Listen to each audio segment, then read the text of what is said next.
Fiesta Bowl, a game they're happy to be in. And now the Big 12 champs, the Oklahoma Sooners.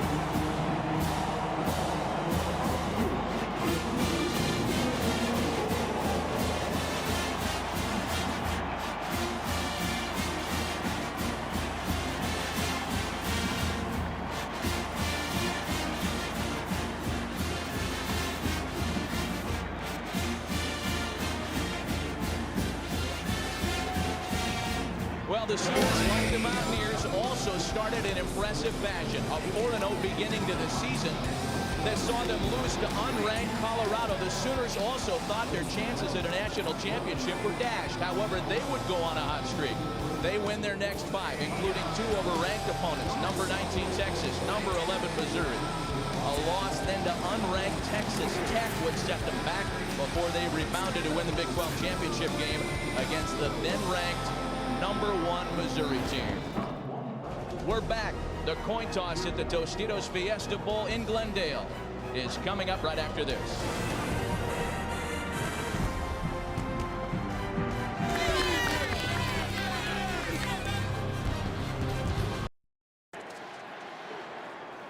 And we welcome you back to University of Phoenix Stadium in Glendale, Arizona, alongside Pat Hayden and Terry Donahue, Matt Vasgersian.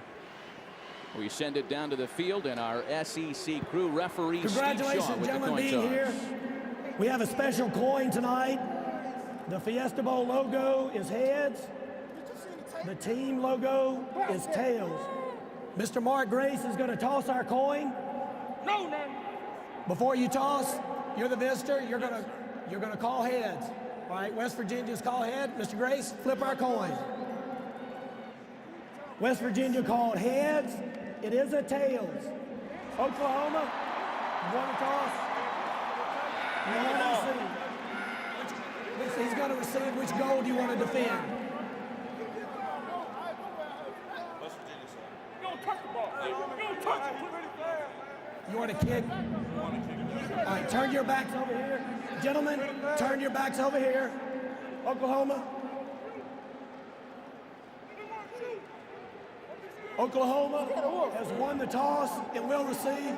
Gentlemen, shake hands. Let's have a great ball game. Bob Stoops' offense will go to work first. We're back with the opening kickoff from Arizona right after this.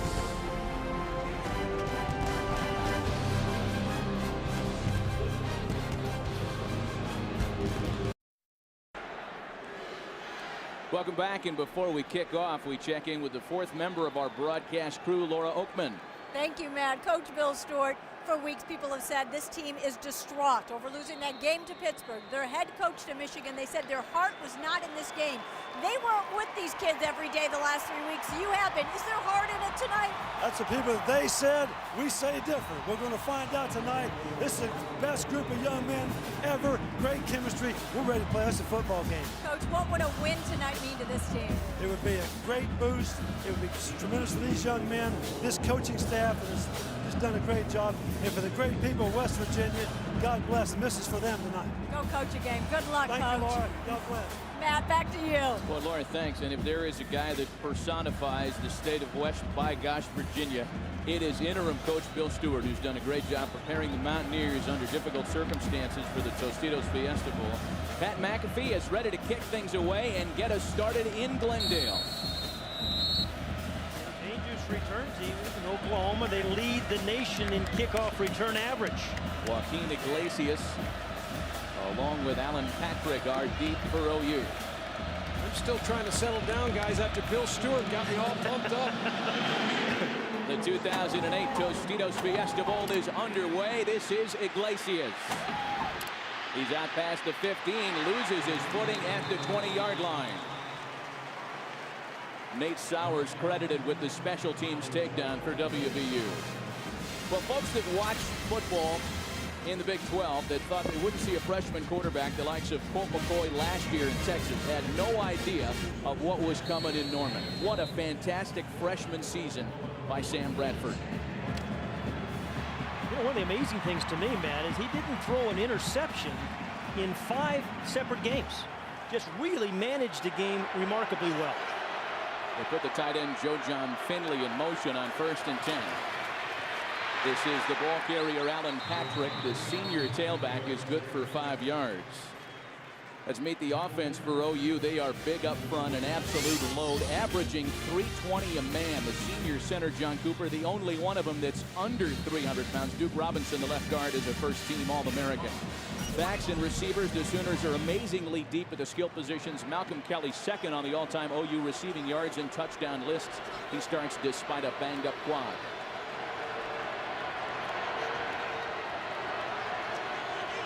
This is Iglesias in motion. Patrick once again. And Patrick pushes a pile before Mark Magro, the outstanding strong linebacker, can push him back.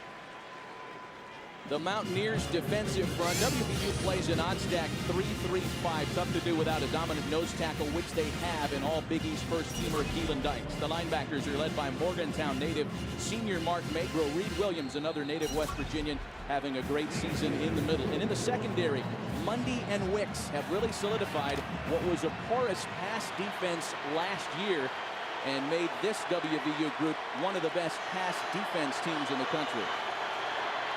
Iglesias checks out for Dane Zaslaw, the fullback. And the handoff is to Patrick. And the WVU sidelines reacting as though he is too short. You know, West Virginia's defensive line is outweighed about 40 pounds a man against this OU offensive line. One of the things that West Virginia needs to do is to penetrate and move into gaps and try to make big plays in the backfield. That's exactly what they did there. That's a heck of a stop by West Virginia. So they'll measure the carry by Patrick. Mark Magro, the aforementioned Morgantown native, led the charge for the Mountaineers. But it looks like Patrick has enough for the first down. You know, guys, I go back, guys, even though they made the first down, that's good run defense by West Virginia against a very strong OU offensive line. You mentioned how big they are on the offensive line, man. The left side, I mean, the left side of their offensive line, 79 Phil Lodehold and 72 Duke Robinson. I mean, it's 700 pounds of offensive linemen just on the left side alone. So 1st and 10 for OU. Play fake.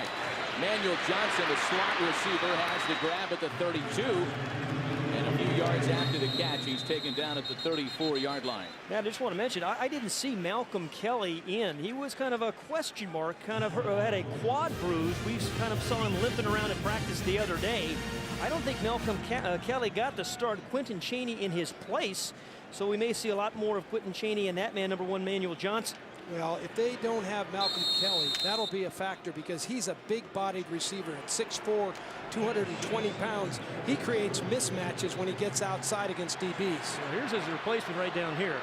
That's Chaney. Zaslaw and Patrick in the backfield for OU. Bradford loses the football but bounces on it to recover. Reed Williams, the inside linebacker, number 47, got right there, Matt. I mean, this 3-3-5 defense, they can rush 8, they can maybe sometimes rush 3. This time it's the linebacker, their leading tackler. Perfect timing. A little unlucky, didn't get the ball. Remember, this is a team in Oklahoma that's only been sacked 11 times all year. Great pressure that time by Williams. I'll go back to Bill Stewart's comment. He's got his team ready to play. Yeah, you can see the intensity. I thought there was going to be a coaching change hangover, but in this early defensive series, they look pretty good. OU has been outstanding on 3rd down this year. A 4-receiver set. Somebody has his meat hook into Sam Bradford, and down he goes, Johnny Dingle. Yeah, he was held besides that too, Matt. Yeah, I do see a flag on the far side, but Johnny Dingle, we were talking to Jeff Castile, the defensive coordinator the other day, said this is a key player for us on passing downs. 9th sack of the year for him. Holding, number 79 on the offense. That penalty is declined. It will be 4th down. And not only was he held, I mean, not only to get the sack, he was also held as well. Yeah, you're talking about Phil Lodehold, the left tackle, number 79. He's 352 pounds. Johnny Dingle's 270, but he just beat him with a speed rush outside. The big tackle just couldn't handle him. So Mike Nall, a Scottsdale, Arizona native, who's father works on the Tostitos Fiesta Bowl committee. In fact, as a life member, he's on to punt it away for OU. Von Rivers is deep for the Mountaineers.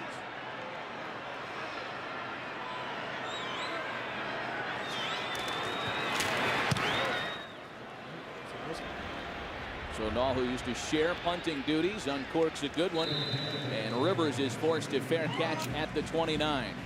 We'll get our first look at the Mountaineers offense when we come back.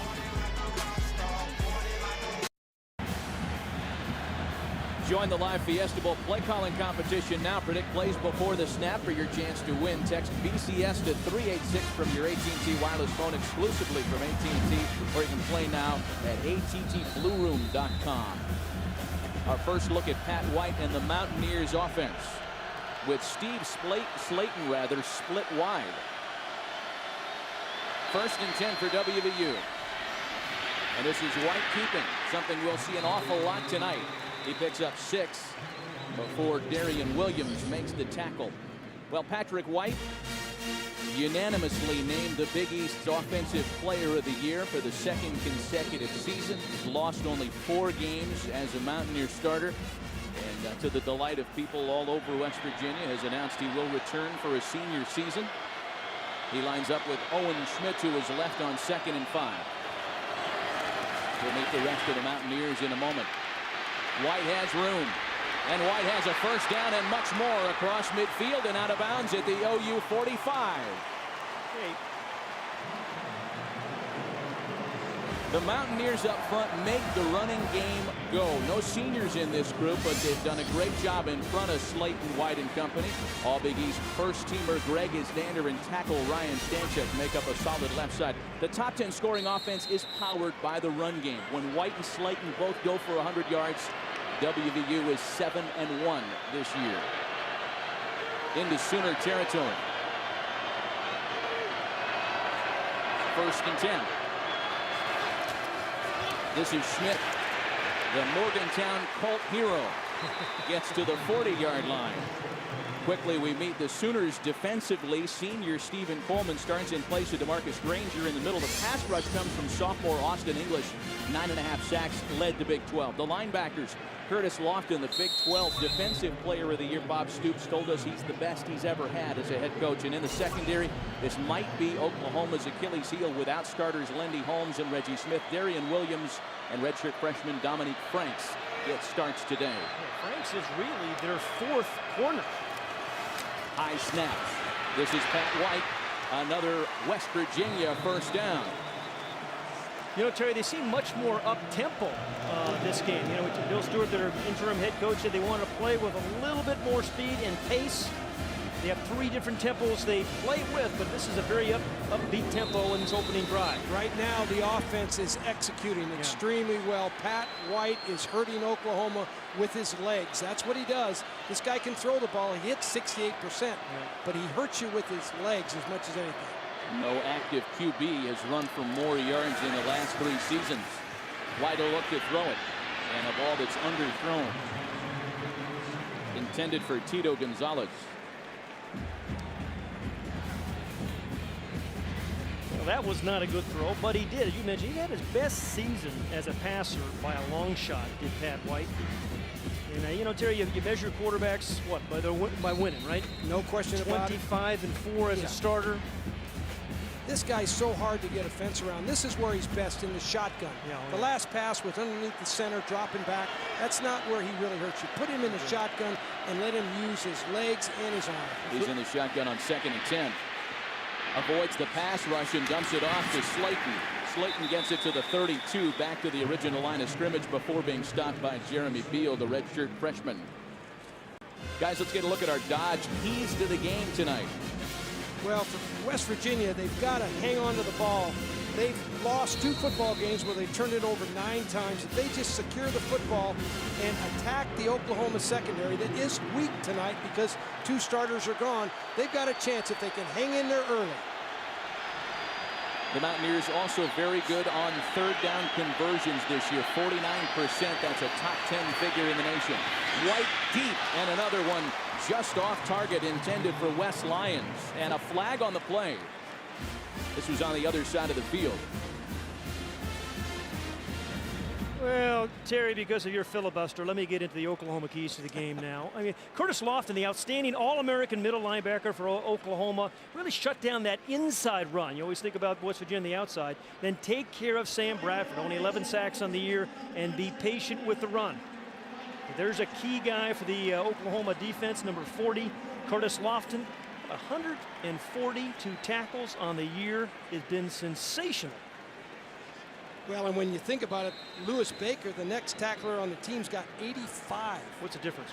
I'm not sure. A lot. I went to UCLA. Yeah, a lot. The penalty, by the way, was for an illegal formation call, and it's declined by OU. 4th and 8, and look at this, guys. West Virginia keeps the offense on the field. And we've got another whistle. Timeout, Oklahoma. That's their The first Sooners take a timeout. Underway in Glendale.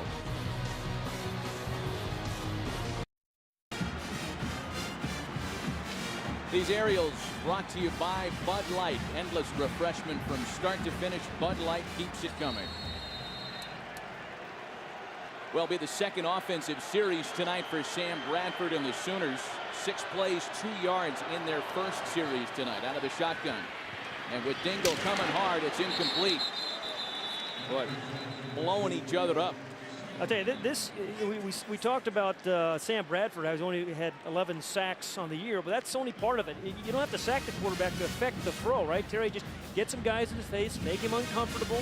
No question about it. Don't let him get his feet set. Yeah. And certainly Johnny Dingle and company, so far in this game, they've done that at West Virginia. They've brought enough heat to just kind of disrupt him a little bit.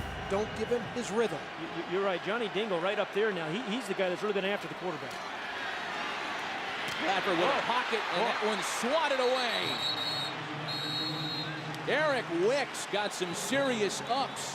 It's the senior safety that got in Bradford's face. What a year Eric Wicks has had. You know, Terry, we watched a bunch of tape. Every time you watch West Virginia on defense, number 41 is around the ball and making plays like that.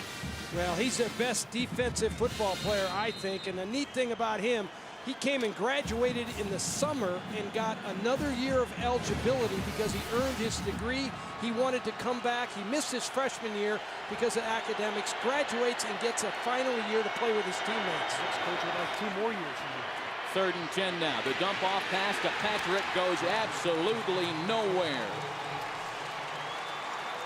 Right now, guys, I can tell you from being in a lot of bowl games, the emotion, the quickness, and the spirit of West Virginia right now is controlling the tempo of the game. Oklahoma doesn't have the same giddy-up in their step that the West Virginia players do. A surprise to me, though. I mean, they said all week, hey, we heard so much about the Boise State upset last year, you know, losing 3 straight BCS. I expected Oklahoma really to be on fire early. So once again, Mike Nolan, the punting unit on the field for OU. How about us for being liars? We go on the air and talk about the big offenses on the field tonight. Flag on the punt. Rivers lets it check up. Well, West Virginia's coming after them on the punts. They're coming after them when they try to throw the ball. Right now, I'll tell you, West Virginia's just turning it loose, playing with reckless abandon. Ready to move to Morgantown, sounds like. No. I hear there's a vacancy there. Yeah. But I can tell you this, boys, when you start in these bowl games, how you start as an underdog is really important. You know, you don't want a team like OU that's heavily favored to come out here and start steamrolling you because you don't believe you can win. How did you prepare a team? I mean, you won 8 straight bowl games, and that long layoff. How'd you prepare a team? You know, I think every coach has a formula. You know, trial and error. You go into bowl games, you try this, you try that, but eventually... Offsides, number 6 on the defense. The penalty will be enforced at the previous spot. We'll repeat 4th down. Eventually, you get your formula, and it works for you. You know, Bobby Bowden, Joe Paterno, those guys have their formula. That's why they've won so many games. That's why we won 8 at UCLA. You know, Bill Stewart told us in our meetings with him the other day, boys, I promise you, I ain't going to leave a single bullet in the holster. Yeah. And I believe he's right, yeah. So far, I promise he's going after the punt. He's going after the quarterback. He's not leaving a single bullet. What a guy of integrity. You know, he doesn't know whether he's going to have a job at West Virginia, doesn't know having a job at all next year, and yet he's out here coaching his heart out, and he's kind of trying to keep the recruits at bay. He is a refreshing story in this day and age of Bobby Petrinos and Nick Sabans and those stories taking over. There are a lot of Bill Stewarts out there at the collegiate level as well. Rivers from the 32. He's got a seam right up center field. Across midfield. There goes Vaughn Rivers. He's never taken one back to the house, and he's tackled at the 22. Demario Pleasant saved a touchdown for the Sooners. Well, he led the Big East in punt returns with plays like that.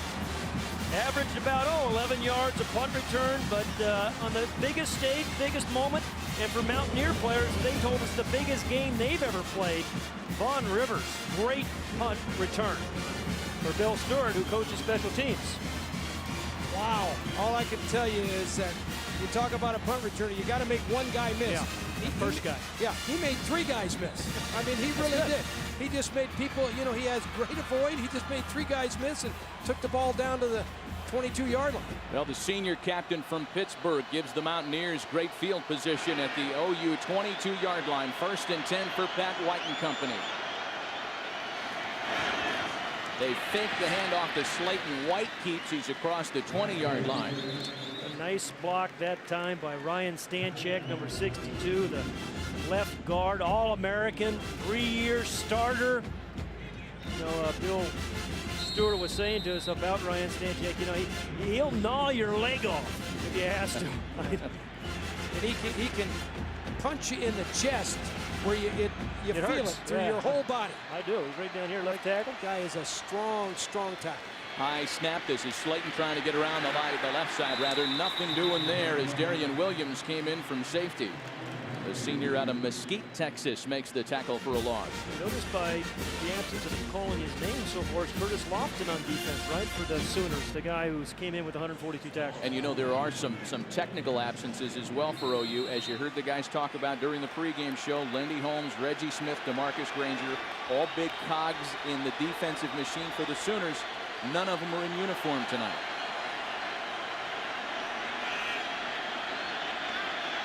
The Mountaineers yet to pick on that deep corner. Let's see if they try it here. Instead, it's a dump off over the middle that Slayton can't hang on to. DJ Wolf had him covered for OU. Actually, the second leading receiver for the Mountaineers with 25. Well, he's not getting right up immediately either. They need him to stay in this ball game. Well, you know, in the 2 games they lost, carried a total of 22 times. Just didn't get the ball enough in those 2 losses. Yeah, I think, you know, when you look at the combination of Pat White at quarterback and Steve Slayton at tailback, that's what really makes him effective. This guy can find the end zone. 55 career touchdowns. I mean, that's a load for a guy in 3 years. You know, there's been a lot of discussion around Morgantown about Steve Slayton not being as productive this year as in 2006. Fact is, Owen Schmidt, Darius Raynaud, Pat White, they've distributed the offense a little bit more this year. Noel Devine is grabbing the right ham. Slayton is up and walking off the field very slowly here with 5:44 left in the opening quarter. And I think the West Virginia offense has become more quarterback-centric than it was a year ago. You know, he's had about 40 fewer touches this year than he did last year. You mentioned Bill Stewart being a West Virginia guy, born there, has a graduate degree from West Virginia. Well, on 4th and 9, they won't debate whether or not to run the field goal unit out there. It will be Pat McAfee to attempt this 38-yarder. We mentioned he had missed only twice all year before 2 crucial misses in the backyard brawl. He was no good from 50 to start tonight. But the animated kicker is good from 38 yards away, and the Mountaineers crack the scoreboard first in Glendale. The Tostitos Fiesta Bowl is sponsored by Dodge. Live to the fullest. Dodge. Grab life. By Southwest Airlines. With Southwest Airlines' convenient nonstop flights, it's like having your own company plane. And by Tostitos. Free the fun.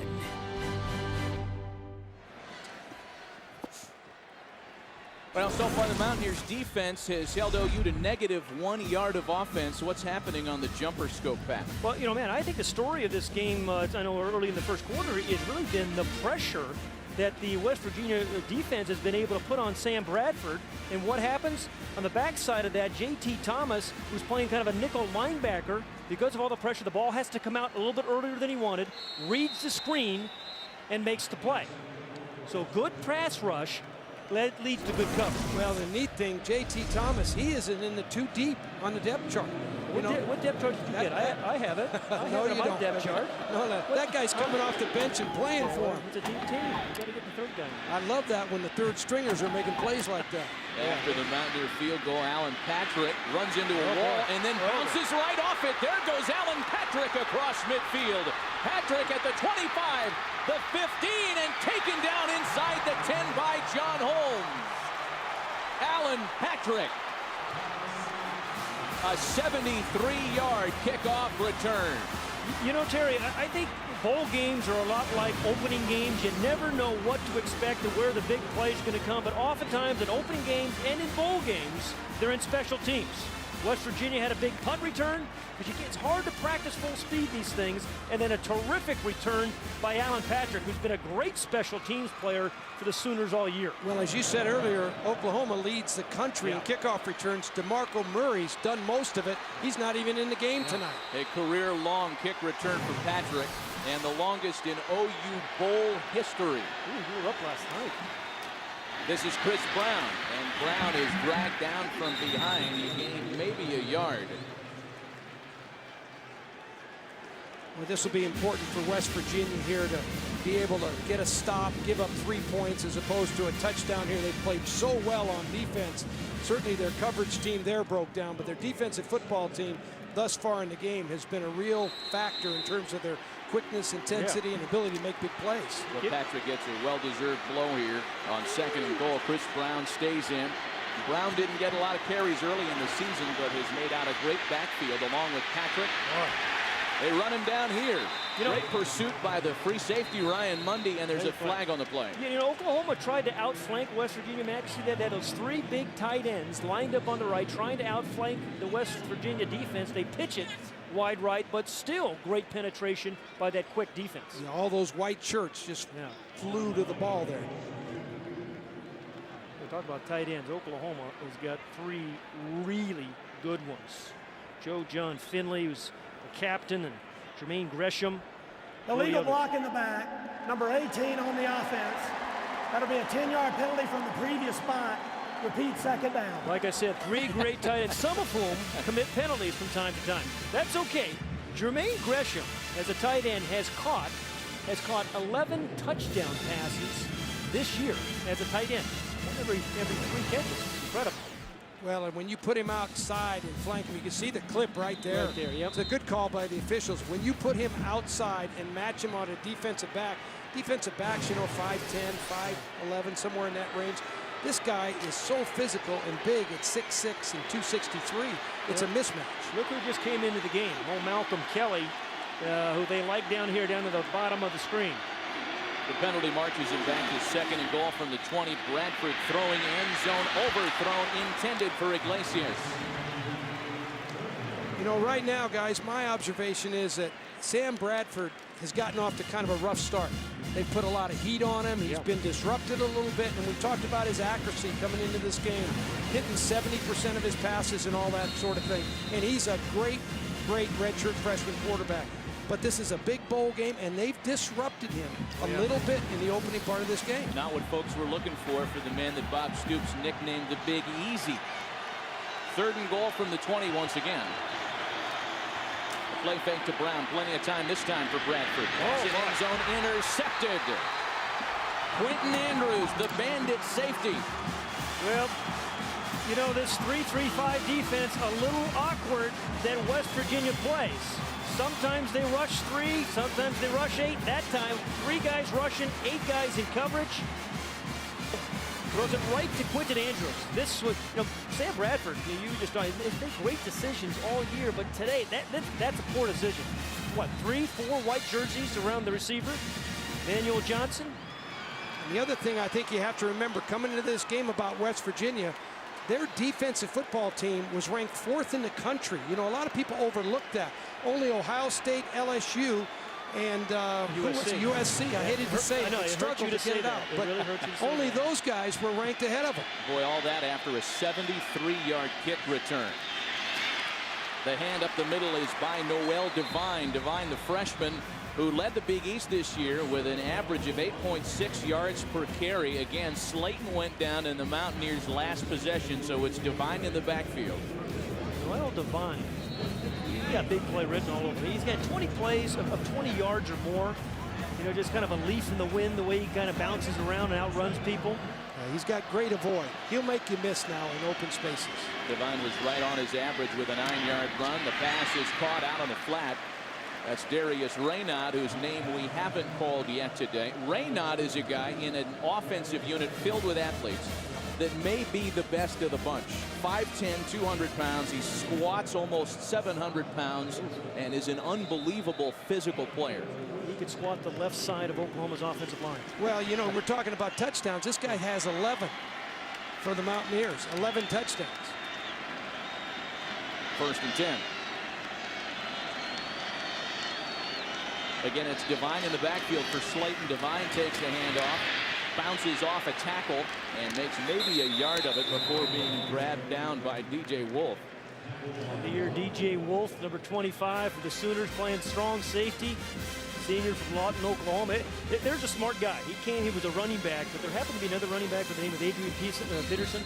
The coach put me on defense. Played a couple years at corner. First year at safety. Had a real nice season for the Sooners at strong safety.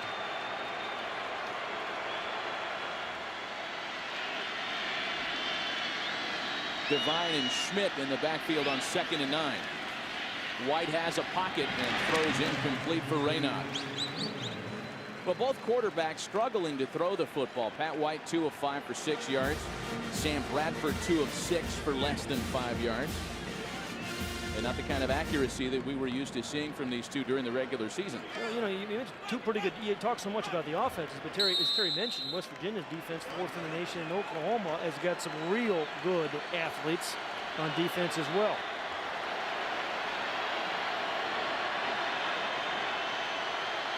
Third and 9. Comes with blitz. And with the empty backfield, here comes Patrick White. First down, Mountaineers across midfield. Dragged down by Curtis Lofton. Pat White breaks off another big one. What happened there? Oklahoma brought the blitz. They usually don't blitz a lot, but you can see the strong safety. He'll come from the right side of the screen. There's the blitz there, but when you do that, you're in man-to-man coverage generally behind it, and that means no one accounts for the quarterback. And a guy like Pat White, with his kind of legs, watch out. I'd account for him. I got 2 or 3 guys accounting for him. Pat White has now moved to number 7 on the NCAA's all-time quarterback rushing list, passing Navy's Chris McCoy. White keeps it, but can't get away from his pursuer. Darian Williams making another good play in space. We remind you to stay tuned for tonight's halftime show as Academy Award winner Morgan Freeman narrates a feature on the incredible story of the 1951 San Francisco Dons, brought to you by our friends at Tostitos. Really something you won't want to miss. We had a chance to beat some of those guys the other night. Incredible story. 2nd and 8, Devine the lone back with Patrick White.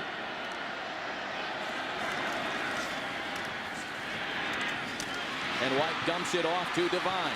Another Mountaineers first down as he's wrapped up at the 31 by Dominique Franks, the redshirt freshman. A 13-yard pickup. You know, guys, this game is gone differently than I anticipated. Yeah, me too. And part of the reason, I think, as I watch it from up here, the quickness of West Virginia on both sides of the ball. You know, we said they were built for speed, and more speed. And they are. I mean, these guys can run on both sides of the ball. They have playmakers, and they have speed all over the field. Well, you know, Oklahoma's played 5 spread teams this year, but not any of them had a quarterback with the speed of Pat White.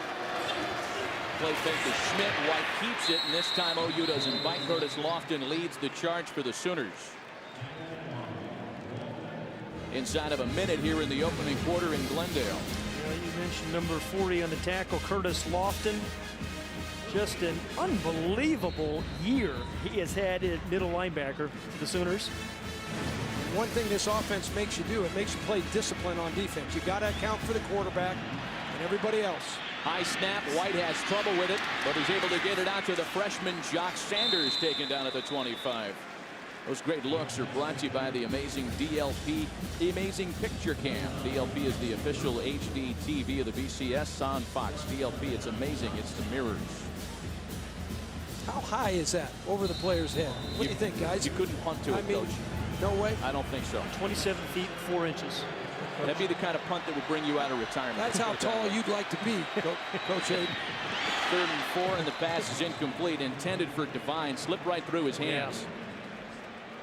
Hey, Pat White is in rhythm. You know, Sam Bradford a little bit out of rhythm, but Pat White is in sync, isn't he? Yeah, he is. And you know, as a defensive lineman, you hate playing against a guy like this. Yeah. You know, rushing the quarterback is fun when the quarterback's not mobile. Yeah, you're right. And he can't move around, right? It's tiring. When you're rushing a quarterback who can really move with his legs, it's more difficult. It wears you out. Well, Pat McAfee has been among the busiest Mountaineers in this opening quarter. This will be a 42-yard attempt. And in the closing seconds of the opening quarter, McAfee adds a second score. There's one excited interim head coach. 6-0 Mountaineers.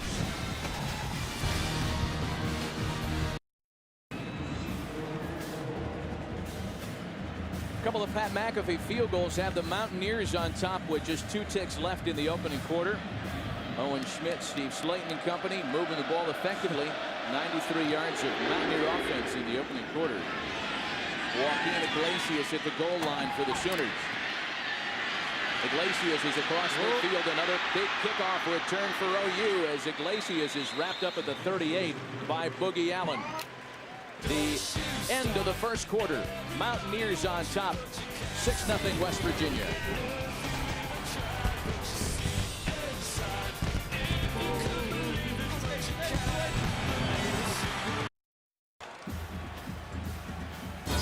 Tomorrow the Bowl Bash continues with the FedEx Orange Bowl as Kansas takes on Virginia Tech. Our coverage of the FedEx Orange Bowl begins tomorrow. Join Kenny Albert, Daryl Johnston, and Coach Barry Alvarez at 7:30 Eastern, 4:30 Pacific in high definition right here on Fox. Opening of the second quarter, and OU opens with a flag on the play on the handoff to Alan Patrick. Well, I wouldn't want to be a punter against Virginia Tech, would you? No. That's when you pull the hamstring. Block that kick. Yeah, a boy, Frank Beamer block. specialty, especially Beamer in bowl ball. games. We'll check in on the flag here.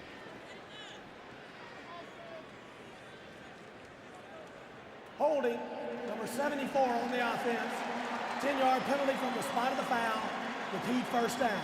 You know, guys, Bob Stoops had been held scoreless in the first quarter in only 2 games prior to the Tostitos Fiesta Bowl. They came back to win them both. Well, Bob Stoops, he knows how to prepare a team for a bowl game. This guy wins the national championship in 2000, starts recruiting the country. Normally, they recruit Oklahoma and Texas. He became national in his scope, and this team at Oklahoma is filled with good players from all over the country. He's done a great job there. Ryan Simmons takes over for Brandon Walker at right guard. And OU keeps it on the ground. Keelan Dykes is there to make the stop on the play after a 3-yard pickup by Alan Patrick. Terry, you talk about Bob Stoops. I mean, 19, right? This is his 19th. He's had 7 of those teams win 11 games. I mean, it has been phenomenal. And you kind of forget about how moribund the Oklahoma program was prior to his arriving. I mean, they hadn't won 10 games in about a decade. Yeah, he got him rebuilt. Every year. Yeah, he got him rebuilt. Yeah. There's no question about it. He did it with great recruiting, outstanding coaching. And this guy, I mean, you can tell there's a presence at Oklahoma in football. There's a presence. Chris Brown checks into the backfield on 2nd and 17. Bradford with time in front of that beefy line, and he gets it complete out to Quentin Chaney. This is a tall Oklahoma team. Stan Bradford, the quarterback, is 6'5". Quentin Chaney, the receiver who caught that ball, is 6'5". So big strike zone that Sam Bradford has to throw the ball to Quentin Chaney. Excellent protection here. Allows him to get up and fire it right in there. I said Sam Bradford 6'5". He is taller than, I think, 10 of the 11 defensive starters on West Virginia. Quentin Chaney caught only 4 balls during the regular season, but again, with Malcolm Kelly having a little nick on the leg, he he will play a role here this afternoon. Boy, and great penetration by the Mountaineers. Bobby Hathaway, among others, coming in to stuff Chris Brown for a loss. Well, one of the things West Virginia wants to do is they want to run through a lot with their linebackers. They want that penetration. That penetration is what disrupts an offense. And anytime you can penetrate and run through, particularly on rundowns, you can see right there, Hathaway just ran through, defeated a blocker, throws the running back for a loss. I don't think anybody even blocked him. He was that quick. Again with Brown in the backfield on 2nd and 12. The quick pass to Iglesias, and he can't do much with that ball as he's wrapped up immediately by the senior corner Antonio Lewis. Antonio Lewis, what they call their boundary corner. Oh, he's limping off. Remember, we've already seen Malcolm Kelly not play much today, and that's their other starting wide receiver, Iglesias. Well, if there's any weakness in the Oklahoma offense coming into this game, it is the depth at wide receiver. There's no question. I mean, you've got Malcolm Kelly and you've got Iglesias, and those guys, you lose those two guys and take them out of a ball game now, you've taken away some of your firepower. Garrett Bolton comes in up top. He's the new receiver in.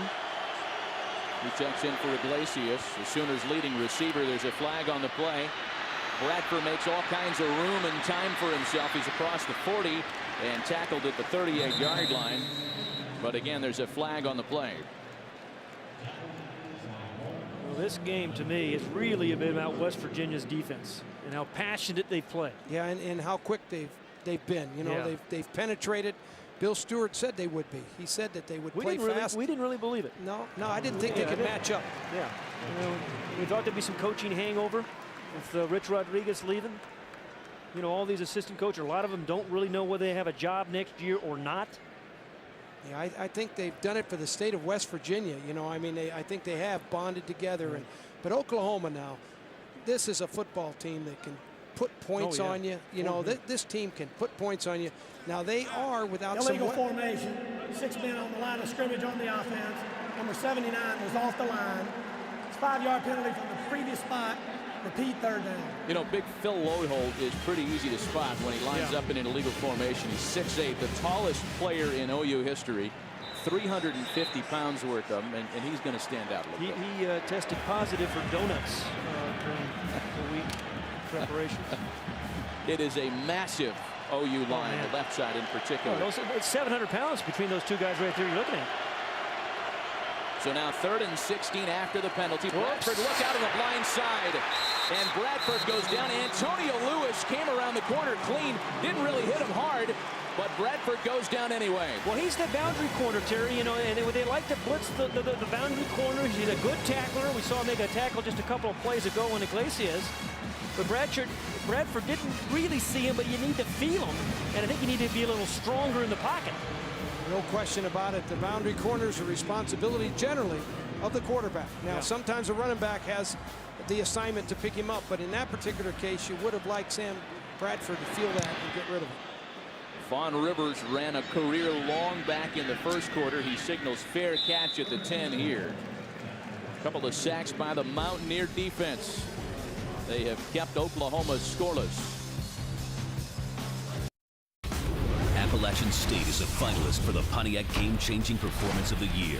The Mountaineers have already won a $5,000 scholarship from Pontiac for this block field goal to upset Michigan. Vote now at Pontiac.com/NCAA to help decide the winner of the $100,000 Pontiac Game-Changing Performance of the Year, which will be announced at the BCS National Championship game on Fox, January 7th. 1st and 10 for the Mountaineers from their 10-yard line. Pat White trying to run left. Is tackled at the line of scrimmage. No gain on the play. You know, we've talked a lot about West Virginia's offense. The Oklahoma defense is something that you have to really keep your eye on because they've got 3 great players at each level. Defensive line, they've got Austin English. Linebacker, they've got Curtis Lofton. Secondary, they have DJ Wolf. When you have 3 players like that at each level, you're an awfully good defensive football team. But they're missing 3 starters today, remember? Noel Devine still in the backfield with White. Pressure. White around the left side, and he gets out of bounds at the 11, forced out of bounds by the senior strong linebacker Lewis Baker. Meanwhile, guys, on the WVU sideline, Steve Slayton has his helmet off, and it does not look as though Slayton is in a real rush to get back out onto the field. Since he's come off, we have seen nothing but either empty backfields or Noel Devine. Well, you know, Owen Smith took his place last year in the Gator Bowl and ran for over 100 yards, 107 yards in last year's Gator Bowl. Empty backfield set for White here on 3rd and 8. Here comes the pressure again, and that one's incomplete, intended for Darius Raynaud. That was pretty good pass protection by the West Virginia offensive line, because Oklahoma had a big full blitz coming on. And I tell you, Patrick White, you know, you don't see too many kind of spread offensive guys hang in the pocket like Patrick White does right here and deliver the ball. He takes a good shot there, and that'll resonate in his head. You know, as you know, Pat, playing that position, as the game goes along, the more you get knocked down, the more you remember it. That's the idea with the defensive players, right? Here comes this unusual spread punt formation that West Virginia uses, and the rugby punt. And the McAfee punt is away. Iglesias and Franks, the deep men. This is Iglesias. Past the 40. Still on his feet past midfield with a flag down, and Iglesias is wrapped up at the 42-yard line. Kent Richardson makes the special teams play for the Mountaineers. I think on every bowl game that I've watched this season, on special teams, there's been a flag. They got every single special teams play. I think that's a function not playing for a month. Yeah, it's like a first game. Yeah, no question about it. You just can't simulate it in practice, you know, because you're not full speed. During the return, illegal block in the back, number 41 on the receiving team. 10-yard penalty from the spot of the foul. It'll be 1st and 10. Well, this has been a problem a little bit for Oklahoma. They came in with 83 penalties on the season.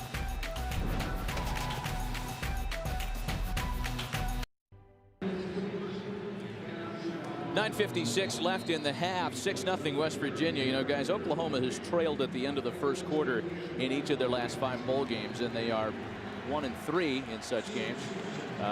How does this bode, this slow start for Bradford in the offense, for OU the rest of the day? Well, you know, he's only 4 of 8. We came in saying he's completing, 70% of his passes, but really nothing big in the passing game, no downfield kind of plays. And I think the West Virginia front 3 have put an awful lot of pressure on Sam Bradford. He's not been comfortable. Well, and the other thing I would say is, who would have ever thought with, 9 minutes and 40 seconds left in the first half that Oklahoma, prior to that play, would have minus 11 yards rushing. I mean, I would have never, with that big offensive line and with, Alan Patrick and Chris Brown, who would have ever thought that? Patrick is good for a first down run, so 1st and 10 now. As OU moves the ball to the 38, the swing pass out of the backfield is caught by Jermaine Gresham, one of those big NFL-style tight ends, and a late hit out of bounds is going to make this an even bigger play for OU. It looked like Johnny Holmes came in late on the sidelines. Well, those are one of those stupid penalties.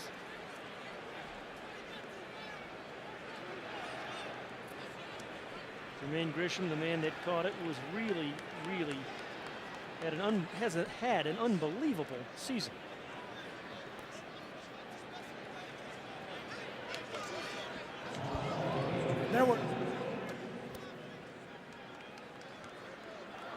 There were 2 fouls. After the play, dead ball, personal foul, number 41 on the defense. Unsportsmanlike conduct, number 19 on the defense. Both penalties will be from the end of the run. Wow. It'll be 1st and 10. And we weren't right about either one of them. It was Eric Wicks and Vaughn Rivers. That is really going to hurt WVU. Hurt him by, what, 30 yards? Here's the catch and the run by Gresham. Well, look at the power of Gresham at 6'5", 262. How'd you like to be 5'10", playing DB, coming up on that guy? I'm 5'10", but I've never played DV. There's the hit actually by Mundy, right? It was Ryan Mundy, number 21. That had to be the call. Yeah, it wasn't 41.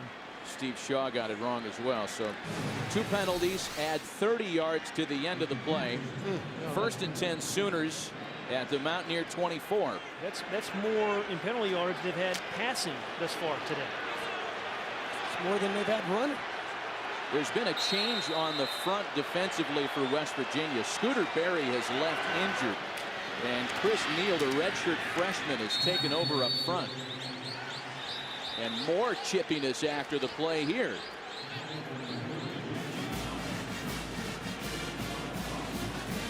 Well, the Mountaineers didn't need to do anything to give OU any momentum. No. Especially on the offensive side. You know, it's been a good defensive game, but I wouldn't really want to be a defensive coordinator preparing for either one of these teams. But Johnny Dingle, he's the talker, even by the Mountaineers' own admission. He's the guy that does a lot of the trash talking and the mouth running up front. But he plays pretty hard too, Matt. I mean, he's already had 1 sack. He's putting a lot of pressure on Sam Bradford. 18 tackles for losses. You can chip a little bit. Yeah. 2nd and 9. They hand it to Patrick. And he's wrapped up at the 20 by Chris Neal, who again has just come on for West Virginia. You know, one thing, when you're West Virginia and you play a 3-3-5 defense, it's an unusual front. You know, a lot of teams don't see it. It's around the country a little bit, but not a lot. And what it allows you to do, it allows you to bring pressure from lots of different places. As you mentioned, Pat, you can rush 3, you can blitz 8, you can do a lot of different things. Now, Oklahoma's had plenty of time to prepare for the, you know, they've had a month to prepare for this front, but this front is causing them some issues. You can see the 3 down linemen right there and 3 linebackers. Nobody blocked one of them. Thomas comes free again, and Bradford had a target, but he and Iglesias have not been able to hook up today. It was J.T. Thomas, one of those, 5 defensive backs. He just came absolutely cleanly right from over here, right off the edge. Yeah, nobody picked him up, and Sam Bradford, there's not much you can do there. You got to move and get rid of the ball. He almost had a completion, but he did a good job just getting away from the pressure and not taking a big sack. And that is not his thing. He's been sacked twice today. Coming into today's game, he was only sacked 11 times the entire season. So this West Virginia defensive game plan by Jeff Castile, the defensive coordinator, has been magnificently executed. Garrett Hartley from 37 yards away. And Hartley is up and through. 30 of his last 33 over the past 2 seasons to put OU on the scoreboard in the 2nd quarter.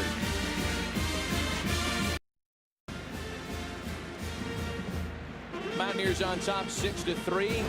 Freshman quarterback Sam Bradford has been sacked a couple of times by the Mountaineers. Let's take a look at what's happening to him on the jumper scope, Coach. Well, one thing about the 3-3-5 defense is watch the corner. They come from anywhere with this defense. You can see him right there, and all of a sudden the wide receiver is going to be wide open, but he's about falling down, so Bradford doesn't have a wide out to get the ball to, and Sam Bradford never saw it coming from the outside. That's one of the difficulties. Well designed, don't you think, Coach? Yeah, they come from everywhere. Yeah, you know. But that boundary blitz you see more and more in college football, usually to the quarterback's blind side.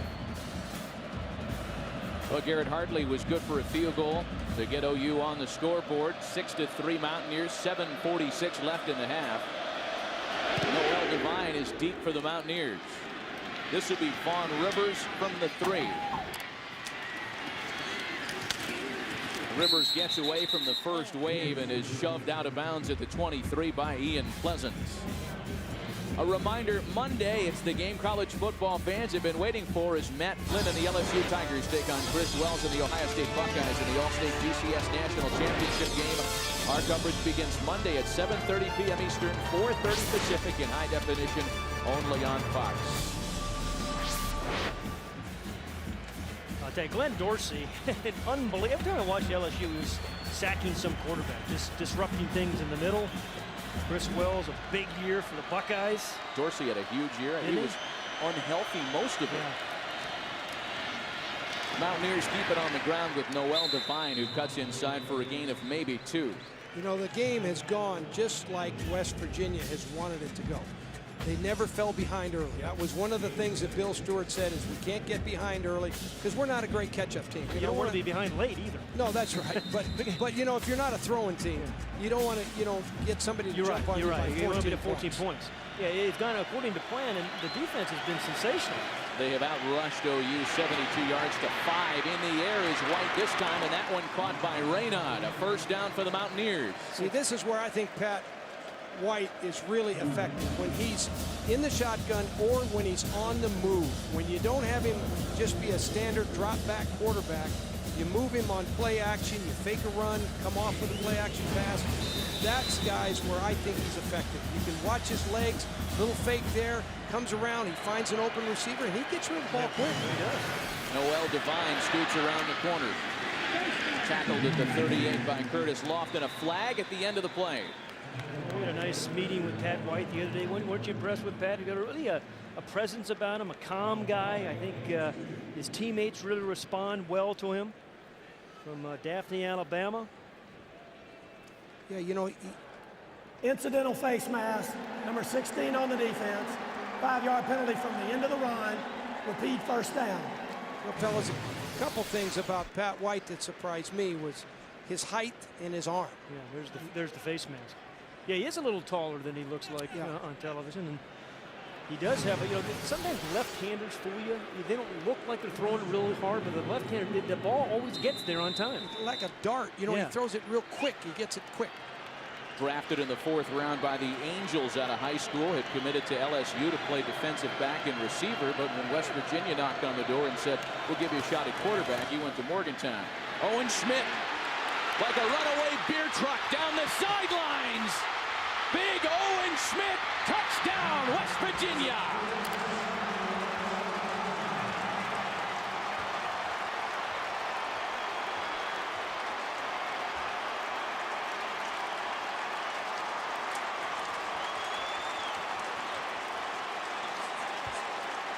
A career-long touchdown run for Owen Schmidt that also stands as the longest touchdown run in Tostitos Fiesta Bowl history. We talks about him being a great story and having a nice haircut, but he's a pretty doggone good football player too, Terry. No question about it. He comes into the game averaging 4.7 yards a carry. That play right there, that's going to help that average. It is. Your math is impeccable. The point after is good. Owen Schmidt, what Kevin Pittsnoggle was to the WVU hoop team a couple of years ago, Owen Schmidt is that guy on the gridiron.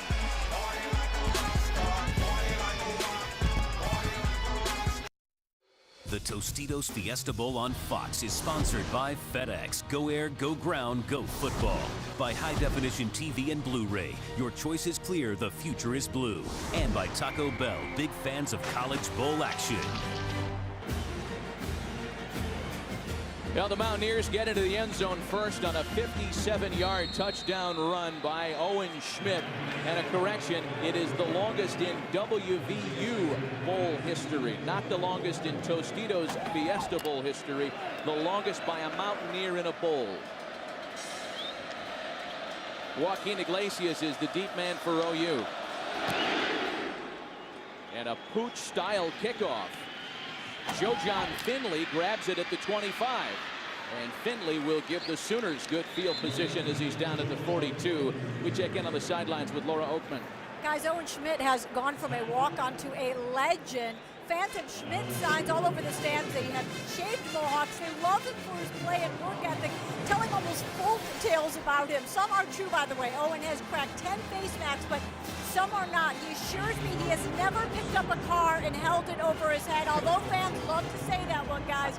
You're tempted to call him Rudy, and his story sounds like it, but he's too darn talented. Yeah. This was a guy that when he played at Division III Wisconsin River Falls, his head coach asked him not to practice because he was hurting his teammates. 1st and 10 for Bradford and the Sooners on the play fake. The home run ball down the middle of the field, and it's caught inside the 15 by Quentin Chaney. Well, Quentin Chaney scored a touchdown in last year's Fiesta Bowl. Terry, you were talking about some of the depth earlier on this Oklahoma team, filling in for Malcolm Kelly, the guy who's really their big play receiver. Terrific protection. Boy, really good protection. Good pickup that time by Chris Brown. Yeah, and a great call by Bob Stoops and Kevin Wilson, the offensive coordinator. They go right at it. And you're right, Terry, think about Oklahoma. They can play you a couple different ways on offense. They can try to grind it out if they have to, but they've got big play capability all day long. 35 plays of 40 or more yards this year. This is Chris Brown between the tackles, and Brown is down at the 6. Back to Quentin Chaney. With Malcolm Kelly a little dinged up, Iglesias got dinged up earlier. Chaney has his 2 longest career receptions in the first half of this Tostitos Fiesta Bowl today. 23 and now 45 yards. You see the graphic, 35 plays of 40-plus yards. So they can grind it out, or they can go over the top. And you're talking about a team that's been over 40 points 8 times this year. So you're talking about explosive team. Tackled for a loss. Chris Neal makes the penetration. Reed Williams came in to make the initial hit from middle linebacker. Reed Williams, their leading tackler, with nearly 100. I go back to Bob Stoops right now. This is a tough situation for him. He's come out here. West Virginia has dominated the first half of play.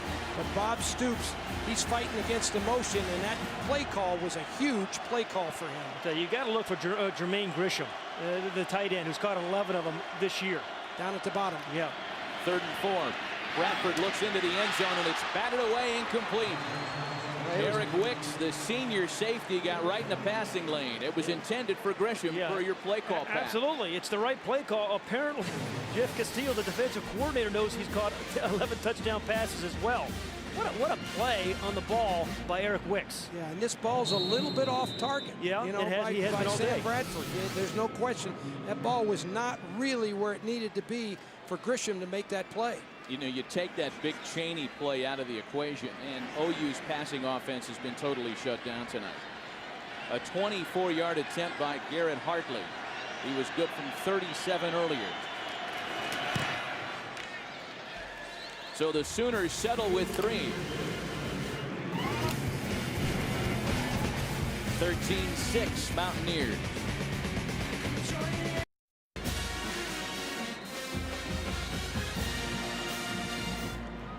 13-6 Mountaineers. Your Tostitos game summary to this point. 4:50 left in the first half, and the kickers have been very active. In fact, 5 field goal attempts ties a Fiesta Bowl record set between Penn State and USC back in 1982. Garrett Hartley adding a couple. The only touchdown, the big 57-yard TD rumble by Owen Schmidt. And most recently, Hartley's second of 2, making it 13-6, 4:50 left in the half. You know what's amazing for me is that OU's very much in this game at 13-6. They've got 11 yards rushing to West Virginia's 131. Who would have thought that coming in? None of this has happened the way the experts thought it would happen, as Noel Devine takes the kick back across the 15, still dancing on the sidelines, and hit at the 25-yard line by Ian Pleasant. Now, some of the great pictures tonight provided by the DLP Amazing Picture Cam. DLP, the official HD TV of the BCS on Fox. DLP, it's amazing. It's the mirrors. Yeah, Terry, I think you mentioned it earlier. I believe you did and should have. West Virginia, the 2 games they lost, they turned the ball over 9 times, but they have really protected the ball well tonight. So far, one of the keys to the game, absolutely. Right? West Virginia protecting the football. That gives them a lot better chance against this OU defensive team. 1st and 10 from the 22. Devine takes the delayed handoff. He's tackled just shy of the 25-yard line. DJ Wolf was there for OU. You know, what's been interesting a little bit is that Steve Slayton has been out of this game for a long time. Yeah, he had to come back and see what up that hamstring. Yeah, it's unbelievable, and they've got to play this game without him. It doesn't look like he's going to return it this time. So you're talking about playing with your backup tailback in Devine and losing a big play. Yeah, but Owen Smith's not a bad guy to give the ball to once in a while either. Quick pass to Devine. Across the 25, he can run. Noel Devine down the sideline, cuts it inside, and taken down from behind. Ball came out, they call it Ball down. Corey Bennett stripped it clean from him, and it looks like DJ Wolf has recovered for OU. No, I think the linesman called it down. I think the linesman, he pointed down to the ground. I think he's going to overrule that. Indeed, that is, boy, what a break by the Mountaineers. My goodness. Let's have a look at the end of this. He is fast. Knees down, ball's in. It's not a fumble. Good call by the official. Yeah. He's right on it. Yeah, his knee was down. They'll call it a 34-yard catch and run by Devine.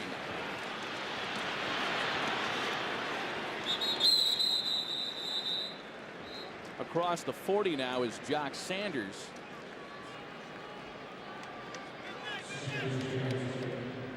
Well, the clock stopped at 3:49 left here in the second quarter. Watch Pat White, the quarterback here. He hands the ball off, but watch him come out the back end of the defense. Right here, full speed right there. He's going to keep that ball in a couple minutes there. Yeah. He's going to be one-on-one with that defensive end. Wouldn't you like to see him keep the ball that one? He would have run for 30 yards. And they'll get it again. Yeah. That's part of the offense. That's what makes it hard to defend. 133 rushing yards by the Mountaineers so far in the first half. White will keep it himself this time, but nothing doing as Curtis Lofton, the Big 12's Defensive Player of the Year, was there on the tackle. Bob Stoops was talking about Curtis Lofton, and he was saying, you know, they had some great linebackers at OU, but he said he's been the most productive linebacker we have ever had. Staggering.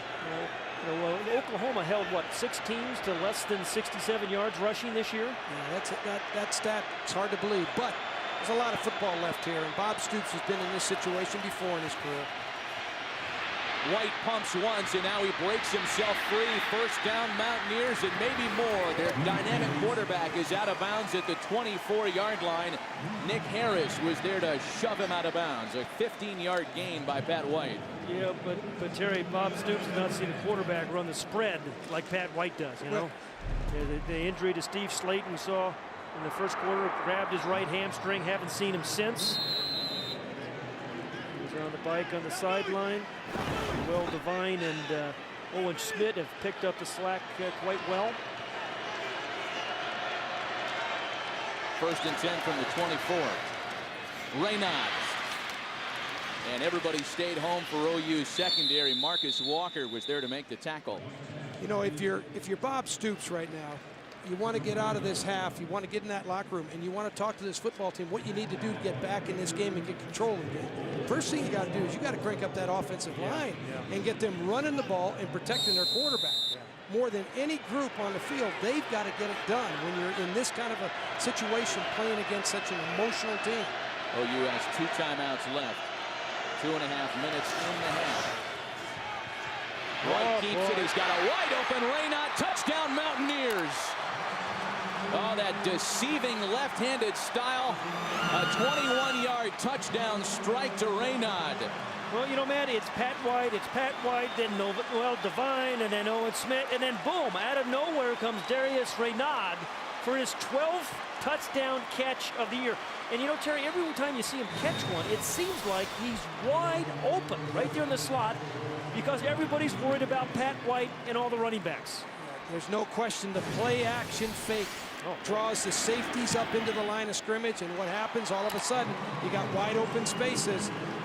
Darius Raynaud has caught 12 of West Virginia's 15 touchdown tosses this year.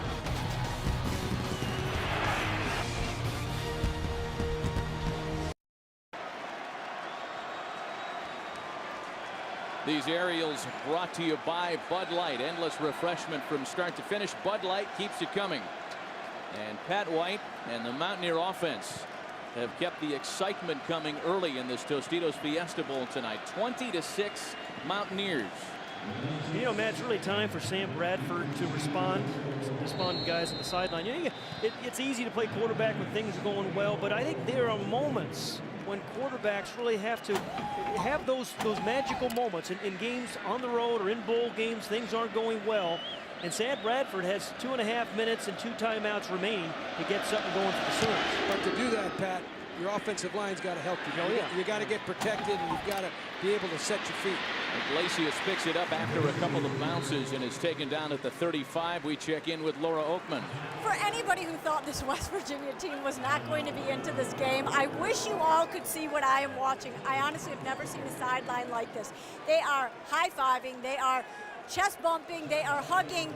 There are guys literally standing up on the bench taking video. They have their cameras out taking video of the game right now. You know, it's amazing when we talked to the West Virginia players, including that man, Owen Schmidt, said this is the most important game I've ever played. Last game for Owen Schmidt, he said, hey, it doesn't get any bigger or better or more important than today's game. Well, and you lose all, your teammates are leaving. You know, this is it. You're in that locker room. It's an emotional affair in that locker room, saying goodbye to your teammates. It's a hard thing to do. So Bradford trying to answer. He finds Iglesias, who had to change directions to make the grab at the 40, a 4-yard gain. Yeah, Oklahoma needs a catch and run. You know, that was a kind of a thrown behind him. They need to get a receiver on the move a little bit earlier. They got Quentin Chaney down the field. Sam Bradford needs to throw it accurately, let a guy run after the catch. Again, OU with 2 timeouts left over the middle of the field. That one caught. Reed Williams makes the tackle on Joaquin Iglesias. You know, everybody's gone to the spread offense in college football. People are going to go to the 3-3-5 defense after this game. You know, the first half of this game, that defensive football team is something else.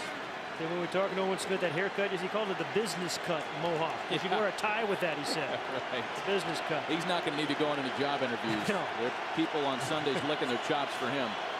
He cleaned up the mohawk look a few weeks ago. Big important down for Oklahoma right now.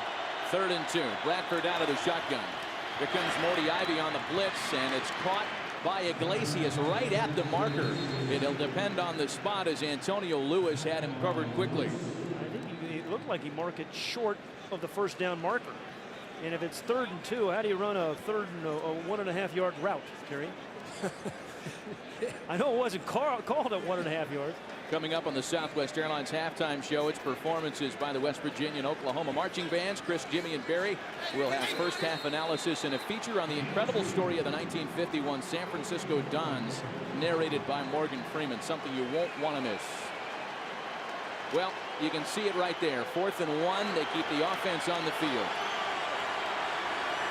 OU 7 of 16 on 4th downs this year, and they are stuck. Make it 7 of 17. And the story of the first half, this West Virginia defense trying to get into the locker rooms at halftime with all kinds of momentum. You know, outweighed, Terry, by what, 30 pounds up front? Actually 40. Yeah, well, add 10 to what I just said. But look how many white jerseys are in every single hole. Yeah, every gap's taken with this front. And one of the reasons, Pat, is the emotion and the quickness. And you know what? They've kept the emotion. Sometimes you have the emotion for the first series or two, Terry, but you lose it. But, boy, a lot of guys playing their last game. And, you know, well, West Virginia has plenty of time. They have 3 timeouts in over a minute, and they're in Oklahoma Sooner territory. Yeah, I think they'll go for the quick strike here and try to really put a knockout punch on them. An opportunity to take a 3-touchdown lead into the locker rooms. Devine pitches it back. The pass. And flags are down all over the field. It was Brandon Hogan that threw that pass out to Darrell Jalla, but flags came in before that play even had a chance. Yeah, Marcus Walker was pass interference, but good play by Marcus Walker, because that could have been a touchdown. And he felt it, interfered. It's one of those times you say, good interference by Marcus Walker. There's such a thing as good pass interference, Terry. Is that an oxymoron? No, I think it was a good play when you get. You know what like an oxymoron is? You know, Pat, I know you're Rhodes Scholarship. Holding, number 24 on the defense. 10-yard penalty from the previous spot. Automatic first down. That's a good hold by him. Let me finish my thought. I know you're a Rhodes Scholar, but you spell it R-O-A-D-S, right? I know. Take a look at the hold by Marcus Walker again. Yeah, Marcus Walker had a big interception last year against Boise State and ran it for a turnout. There's the hold. You know, I think probably a smart play. Good play call by Calvin McGee going for the home run. Right, you called it.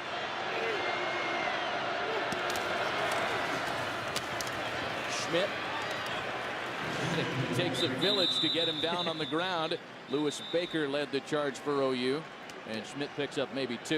You know, he started at Division III Wisconsin River Falls, that you mentioned, Matt, and after there he kind of created a tape. He and his mom drove around, knocked on doors, delivered the tape to West Virginia. They weren't even expecting him, just dropped it off.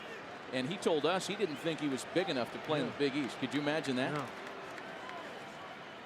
White's pass is incomplete, intended for Jock Sanders. So it brings up 3rd and 8 with 31 seconds left. And again, West Virginia has 3 timeouts. And one thing you're thinking about here, if you're calling plays, you're thinking about, hey, can we make a big play, but what do I need for my field goal?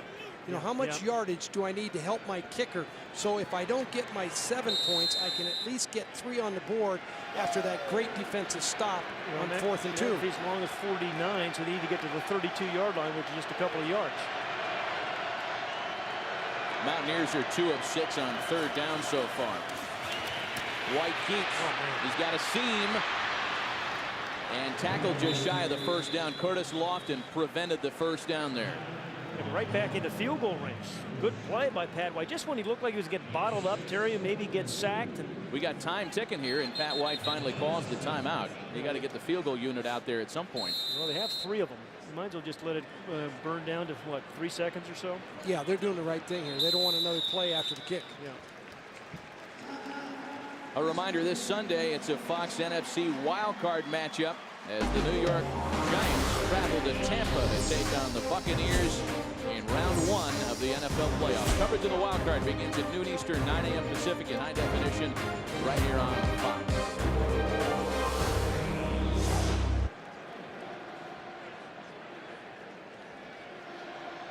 And as we start to think about NFL football over the weekend, Jeff Garcia completing passes at a higher percentage. Eli with more touchdown tosses and far more picks. Garcia has been so accurate this year. You're looking for at least a 2-to-1 touchdown interception ratio, but indeed Jeff Garcia has been quite a story in the last 5 or 6 years. What a tough guy. Boy, he is tough, and I tell you, he has revamped Tampa Bay. You know, you talk about a banty rooster. He is a tough guy. How about if you're an Oklahoma fan, a blocked field goal? Yeah, you'd love a miss or a blocked field goal here. Just get something going into halftime. You think you're watching the FedEx Orange Bowl tomorrow with Frank Beaver, don't you? Yeah, exactly. And now OU will take a timeout. Not quite one of those tacky freezing the kicker timeouts that we seem to see on Saturdays and Sundays all of a sudden. But Bob Stoops wants to think this one through and talk to his defensive captains. This will be from 44 yards away for Pat McAfee, who is 2 of 3 so far. You know what's going to happen, Bob? He's going to go in that locker room. He's going to gather with his coaches and say, hey, boys, what's happening to us? What do we have to do to get back in this game and get our football team back on the field? Well, I'll tell you one thing. I mean, West Virginia gets the ball to start the second half. They need a really good defensive series to start the second half, Terry. Yeah, no question about that. That's right. And you have to figure out how can we move the ball offensively. We're going to have OU's going to have 100 yards of total offense in the first half. It's unbelievable. You know, it's unbelievable. So you got to figure out how we're going to get some yardage and create some enthusiasm. Big plays, as you know, that's the enthusiasm that generates a team. I'd ask Adrian Peterson to come back second half. Again, McAfee from 44 yards out, and that one is in fact blocked. Big play by the Sooners going into halftime. Important play for the Sooners and Bob Stoops. Well, the Crimson and Cream have something to smile about at halftime, but it's West by gosh Virginia with the halftime lead.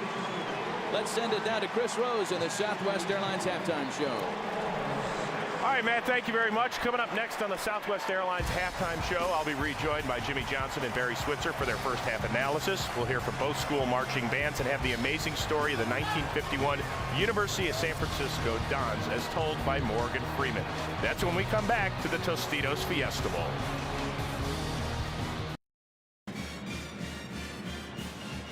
We'll welcome you back. Halftime at the Tostitos Fiesta Bowl. West Virginia on top of Oklahoma, 20-6, alongside Pat Hayden and Terry Donahue, Matt Vasgersian. And guys, this isn't the Davy Goliath story to the order of Boise State and Oklahoma last year. However, the fact remains there are many people in the country that felt like Oklahoma, along with maybe USC and Georgia, were playing some of the best football in the college game at the end of the season.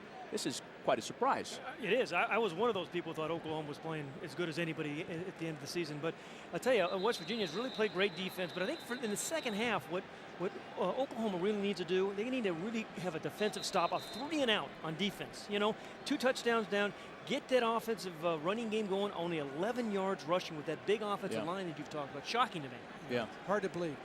West Virginia has played with such emotion, and they've played so fast. That's one thing. That defense has come from everywhere.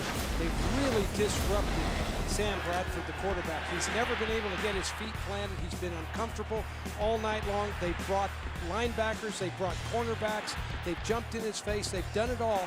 The other thing is, when I look at it, it's not only the defense of West Virginia, it's the legs of Pat White.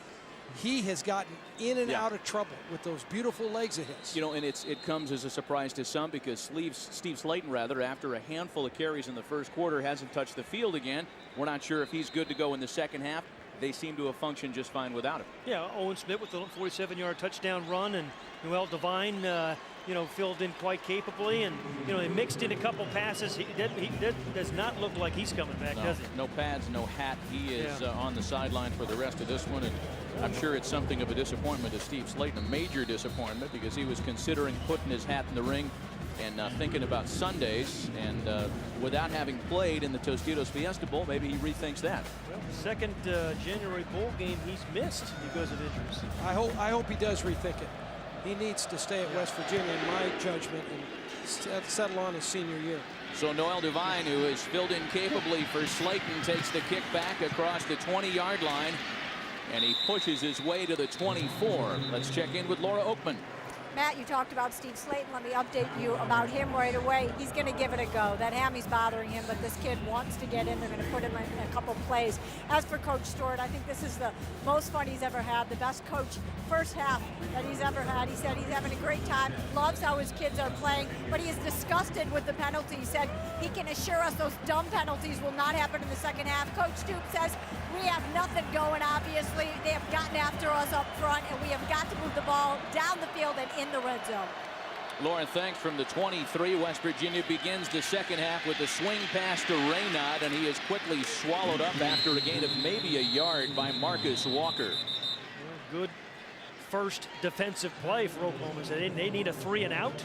Look at the first half statistics. That just screams and jumps right off your television screen. 11 rushing yards for OU. This is such a balanced offense. It has been all but shut down by the Mountaineers today. They usually average close to 200 yards rushing. Even if you take out the sacks, they've run for less than 30 yards. Yeah, and the turnovers, no turnovers for West Virginia. That's very important.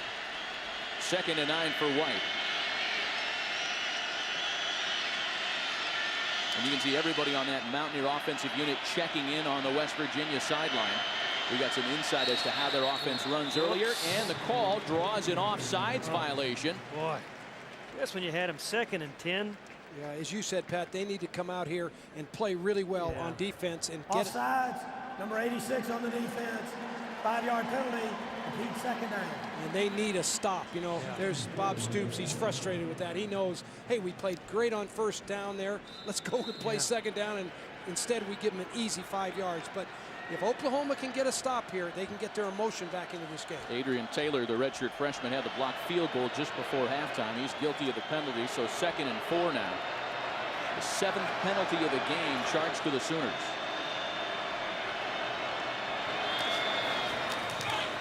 Devine immediately tackled for a loss by the senior safety DJ Wolf. DJ Wolf, if they're going to come back, Oklahoma's going to come back. That's one of the guys, DJ Wolf. He's had a brilliant year at strong safety. Watch number 25 right up here. Kind of step right into the hole. I mean, this is a beautiful job, well coached by Brent Venables, who kind of sets him in the hole and then makes a good open field tackle. 3rd and 5. Mountaineers are just better than 49% on 3rd down this year, the 6th best conversion percentage in the nation. Just 2 of 7 today, however. White's 3rd down pass is incomplete, intended for Jock Sanders. Okay, there's the 3 and out, right, Terry? Yeah, Oklahoma got exactly what they wanted, and that's what gives you a chance on the sidelines. When players are trying to get the fans involved and trying to get the fans up, they're really sending a message. They're saying, we're not up. We need you to help us get up. That's really what the message is. Boy, the guy that penetrated there and made it happen was Curtis Lofton. He had 12 first-half tackles, and maybe the middle linebacker, the Big Ten Defensive Player of the Year, is going to be the guy that makes something happen defensively for OU. Good place to start. How about a nice punt return for the Sooners, too? Pat McAfee with that rugby-style punt. It's a good one. It backs Iglesias up to the 15-yard line. Iglesias breaks free of one tackler, but is taken out of bounds at the 16 by Darrell Jalog. A 57-yard punt by Pat McAfee. The Tostitos Fiesta Bowl is sponsored by Southwest Airlines. With Southwest Airlines' convenient nonstop flights, it's like having your own company playing. By Verizon Wireless. And by Gatorade. Every game needs a hero. Is it in you? Looking for Chevy Chase to drive the family truckster right across that sign in Old Town Scottsdale, not far from Glendale, where we are in the Valley of the Sun. 26 Mountaineers. And it's OU's first offensive possession of the second half. Alan Patrick is the back. Bradford with time and with flags on the field finds Iglesias at the 30. Tackled by Quentin Andrews. Talk about adjustments. You know, that's the first time they've really rolled Sam Bradford out. Nice halftime adjustment by Kevin Wilson, the offensive coordinator. If you're having trouble in the pocket, get your quarterback out of the pocket. And a beautiful first down call. You're right, Pat, and look how wide open the receiver is. It's a double break and go. He just turns to the outside. The ball's well delivered, but there's a penalty against OU, and they're a little bit self-destructive. Boy, well, they had the whole night. 7 penalties in the first half. That's number 8. You mentioned the offensive coordinator. As we check in on the flag, you mentioned Kevin Wilson. Bob Stoops' last 3 offensive coordinators are now head coaches. 2 of them, Mike Leach and Mark Mangino, of course, are in the Big 12, going head-to-head against Coach Stoops. He's done a great job mentoring his coaches and sending them on their way to have great careers. And Kevin Wilson's another one. I mean, his aggressive play calling, you know, with an 11-point lead in the Big 12 championship game, I thought was beautiful. After the penalty, 1st and 15. Patrick. And Patrick breaks free into the secondary. Ryan Mundy trying to corral him, and it's Reed Williams that hits him in midfield. A big run by Alan Patrick, a gain of 38. And Matt, Terry, just what we talked about, right? At the end of the first half, blocked the field goal for Oklahoma. 3 and out on defense. Get the running game going. All 3 things have happened for the Sooners at the end of the first half and as we open the second. No question about it. And Alan Patrick here, this is what you need from your skilled players. The guys that are going to touch the ball, they got to create big plays. That generates enthusiasm and emotion in your football team. 1st and 10 from midfield. A play fake to Brown. Plenty of time for Bradford as he rolls and finds Iglesias across the 40. Joaquin Iglesias, OU's career bowl leader in receiving yards, adds 14 more. Right now, Sam Bradford has come out and he's been hot this half. All of a sudden, he's starting to hit his stride and starting to get his rhythm. And again, going back to Pat's point, nice job by the Oklahoma staff moving the quarterback. Get him around. He can move around in the pocket. It helps him. This is a real good throw on the run. He finds a wide open receiver. Big play for Oklahoma. Just when they needed it. OU lines up with Chaney as the wideout. Gresham in motion on 1st and 10. And Bradford's first down pass is caught by Gresham. That's a guy you have to feature, I think. Jermaine Gresham only had 1 catch in the first half. 6'5", 263 pounds. And, you know, Bob Stoops was talking about Jermaine Gresham. I was shocked what he said. You know, he was saying that, you know, he's got the kind of ability that Adrian Peterson had at tailback. He has at tight end, and there's 3 awfully good ones. 11 touchdowns right there by Gresham. Finley's a captain. Eldridge the best blocker on the team. Yeah, and when you split him out wide or put him in the slot like they do, and you're playing strong safety, you're talking about a guy 6'5", 265. Well, there he was. He was there. But, you know, that is a physical guy that strong safety's got to try to match up with. Going in the first half, guys, OU tight ends caught all of 1 ball. Brown, and across the 20-yard line. I can just tell you this, fellas, there's a different tempo with OU right now. You can see it, you can feel it. All of a sudden, this is the OU team that we've come to expect. They came into this game scoring 43 points a game. Johnny Dingle is the injured Mountaineer.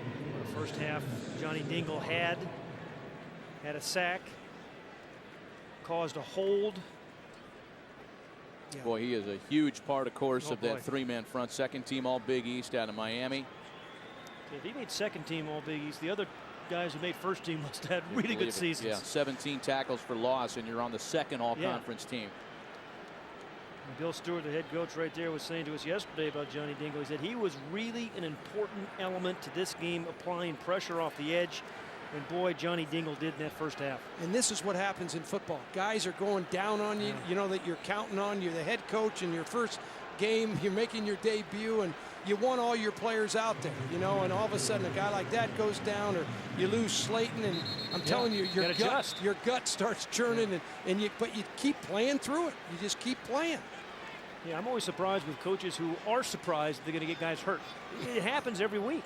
He's telling one of the officials he's been chop blocked for the last 30 minutes as he hobbles off the field.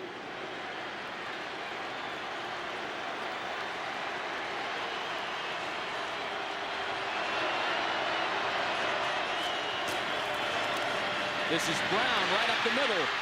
And a flag down on the play. Brown's inside the 10. Well, they run right at that front without Dingle on the field. Can that be another penalty against Oklahoma? My goodness. Holding number 72 on the offense. Wow. 10-yard penalty from the spot of the foul. Repeat second down. That's the first team All-American Duke Robinson and maybe the best athlete on the line. Yeah, this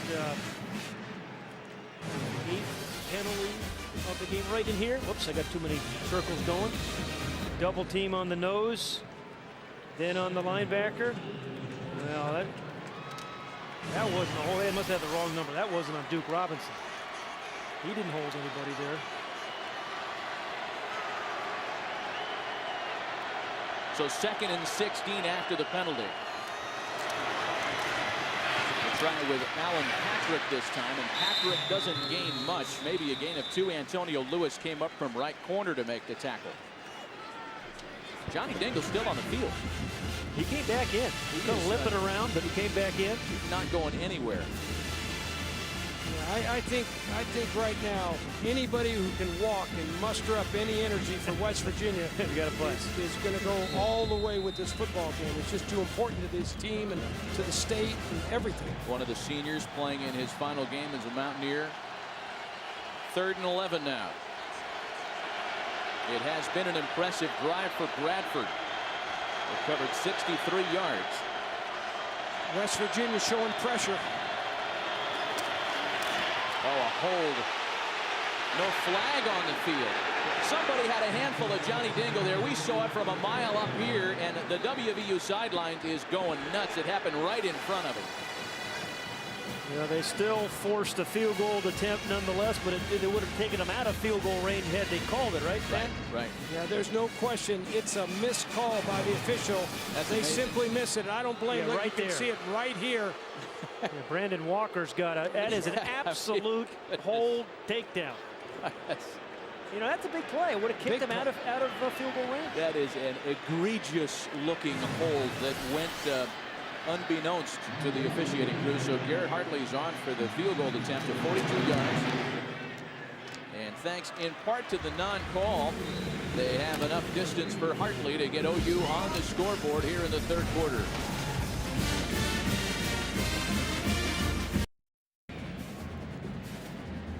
Nissan and the all-new 2009 Nissan Murano are offering fans a chance to attend the 2009 FedEx BCS National Championship game in Miami. Log on to www.foxsports.com/Nissan Murano for details on how to enter for your chance to win.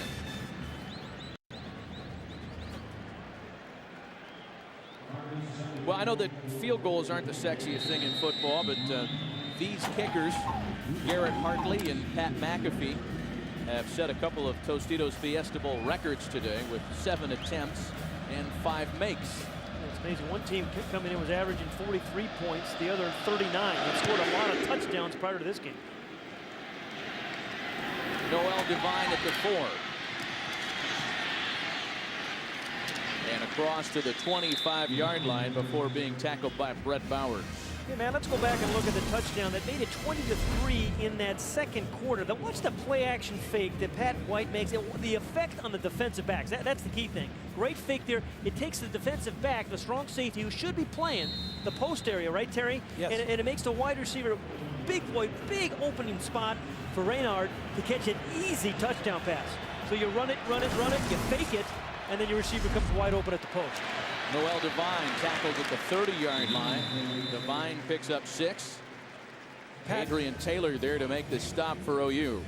Pat, going back to your point, when you can make pass look like run and run look like pass, you're cooking on offense. And it makes it hard on defense, doesn't it? It really does, and that's the game. When you're trying to make it look the same, the defense can't read it. When they can read and recognize, they can jump it. Call it 2nd and 5 now for the Mountaineers. There's Schmidt in the backfield, blowing up his man. And it's White who utilizes that big block to get a couple of yards in front of DJ Wolf. You know, this second half here has gone just the way Oklahoma's wanted it to go, coming out of the locker room. You know, you talked about the block field goal they had right at the end of the first half, but then they come out here, and so far in this half, they're moving a little different. They're playing with a little higher intensity, and West Virginia has got to make sure they keep playing wide open and don't sit on a 20-9 lead. Schmidt comes off the field in favor of Devine on 3rd and 2. You see the OU bench trying to hoot and holler some enthusiasm. And White's 3rd down pass is caught and then dropped by Jock Sanders. Boy, there's your 1st down reception. Yeah, there's a big miss. Boy, they shouldn't let those two guys sit together. At least keep them in that order, I'll tell you. You can get the bloggers going all day on that one. Well, there's a missed opportunity for West Virginia there. Boy, he had him open for the first, just a drop ball. And, you know, Terry, you just talk about the momentum swinging. Right. Don't you feel it going sooner way? Yeah, you do. You feel it swinging just a little bit. Anytime you're playing 3 downs and out, you're feeling real good on your sideline. You're saying, okay, now we're in the rhythm. Dominique Franks deep for OU.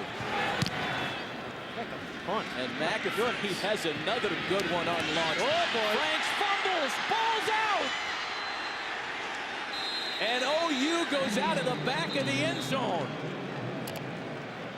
The safety is recorded for WVU.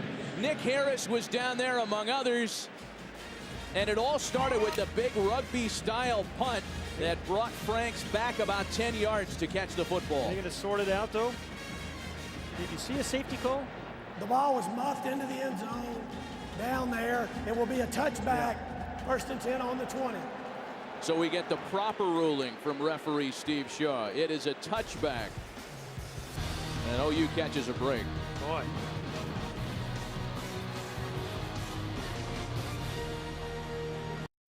Nissan engineers know the backbone of any truck is.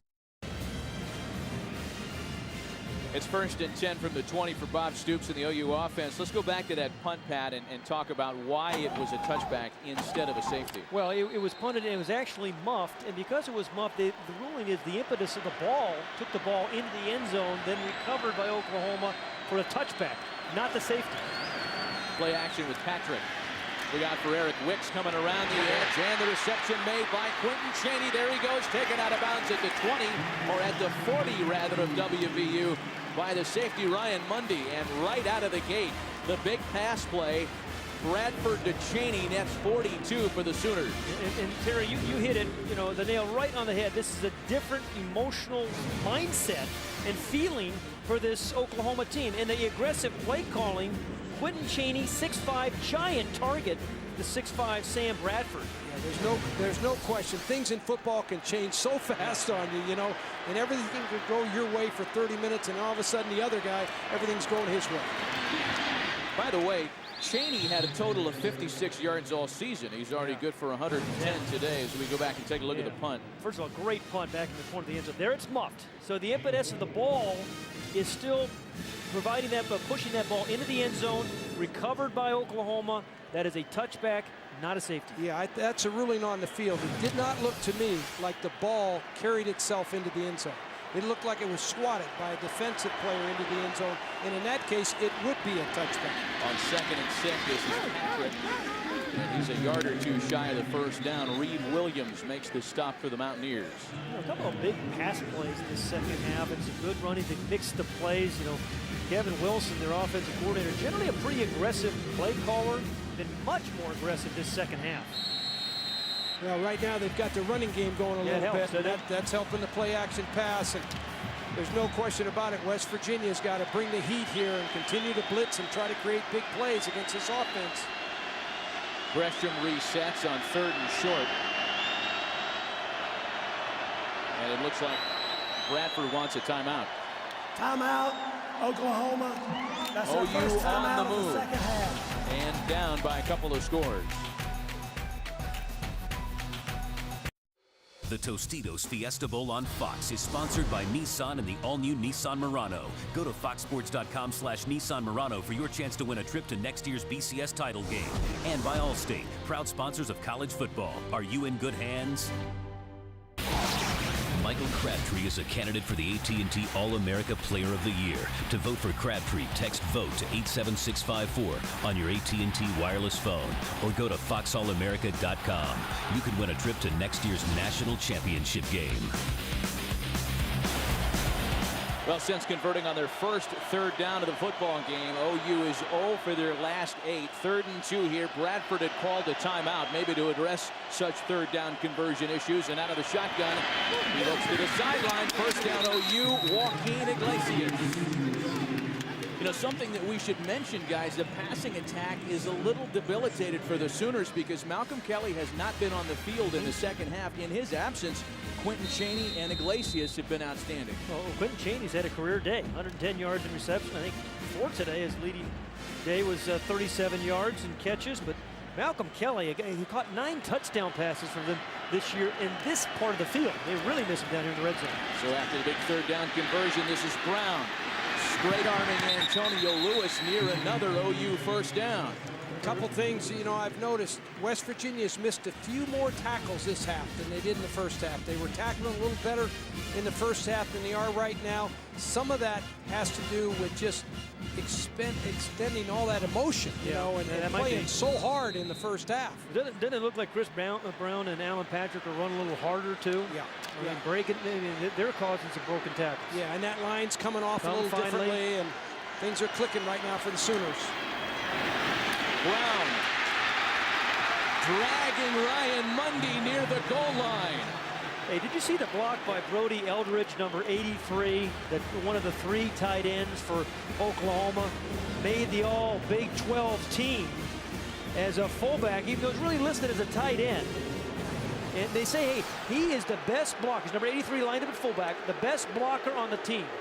Just eats up the corner, Antonio Lewis. He is a converted defensive end and an absolute load for a little cornerback to handle. Well, that's a mismatch. That's a knockdown and a knockout. Yeah, when he get your paws on him, you're just going to get blotted out. First and goal, OU. Trying to get into the end zone for the first time tonight. Chris Brown will do it on 1 carry. Touchdown, Sooners. We got a whole different complexion of the ball game.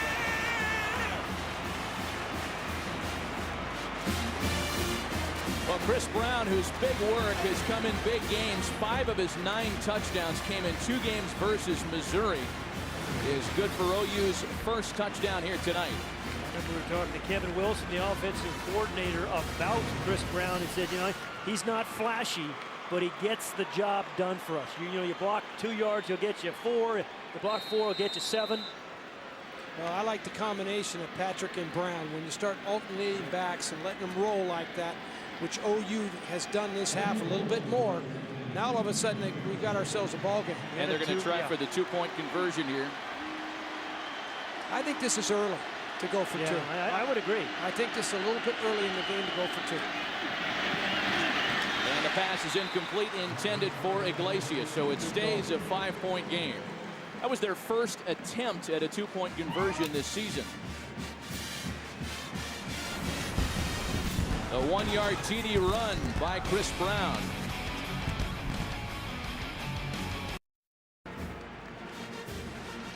Well, OU's into the end zone for the first time tonight. We take a look at the Taco Bell impact players of the game.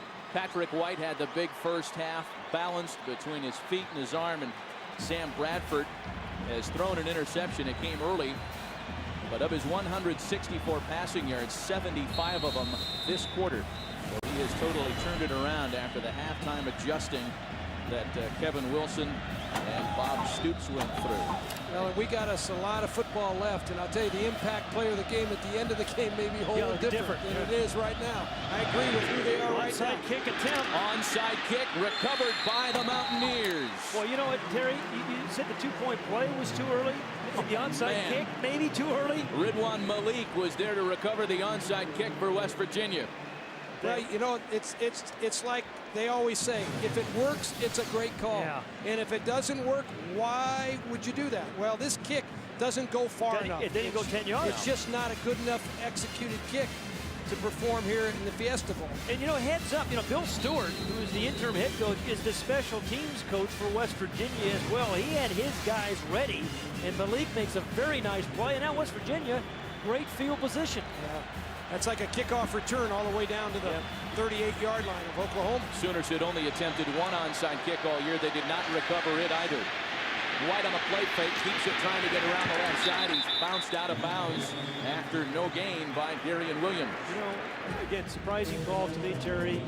The stats are, man, I think teams recover about 10% of onside kicks, so the odds are way against you. Just when Oklahoma had a nice defensive stop, then they had a big long drive, you know, offensively. You know, how much of this do you guys think Bob Stoops was influenced by perhaps all the trickery that they suffered from by Boise State last year? Yeah, you know, I think you maybe a little bit, but Bob Stoops does his own thing, you know. Coaches do their own thing. I think the thing you have to do here now, you try to run a trick play like an onside kick. It doesn't work. You've got to have your team mentally ready to respond. Defense, you know, play, you got to respond to it. I thought I'd throw it out there. There's not 2 ounces of nonsense in Bob Stoops, and he could care less what happened at Boise State's hands last year in the Tostitos Fiesta Bowl. You know, really important third down play for this Sooner defense. 3rd and 5. Empty backfield for Patrick White. 3 receivers to the bottom of your screen.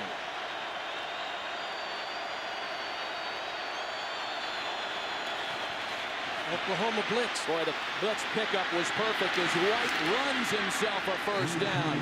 Lofton makes the tackle, and that is Pat White at his very finest. First down, Mountaineers. Fellas, there's nothing harder than coaching defense and trying to account for the quarterback on a blitz. That's the hardest thing there is about defensive football. You design blitzes. Oklahoma brings pressure here. It's a well-designed blitz, but the legs of Patrick White, that gets him off the hook. So Patrick White continues to rise up the charts of NCAA quarterback rushers. He just passed Eric Crouch on the all-time list.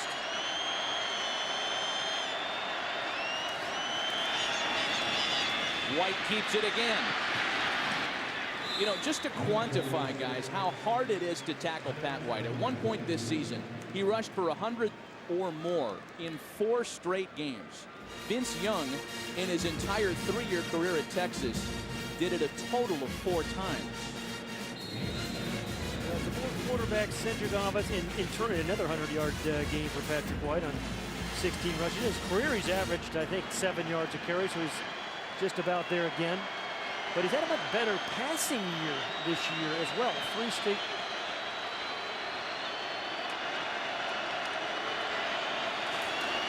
On 2nd and 3, why not stick to Pat White?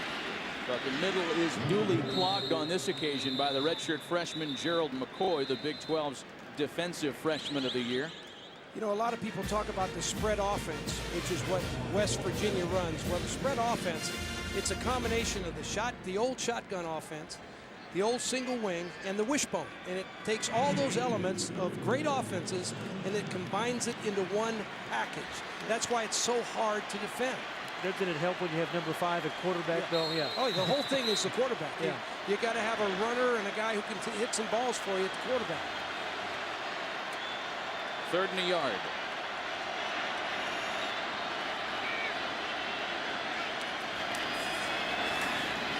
White hands it off this time, and Noel Devine is in for a touchdown.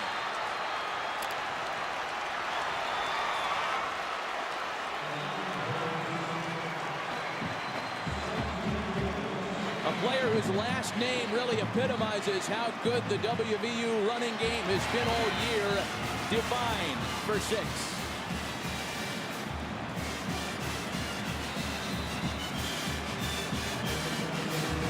He's got Oklahoma type speed, doesn't he, Noel Devine?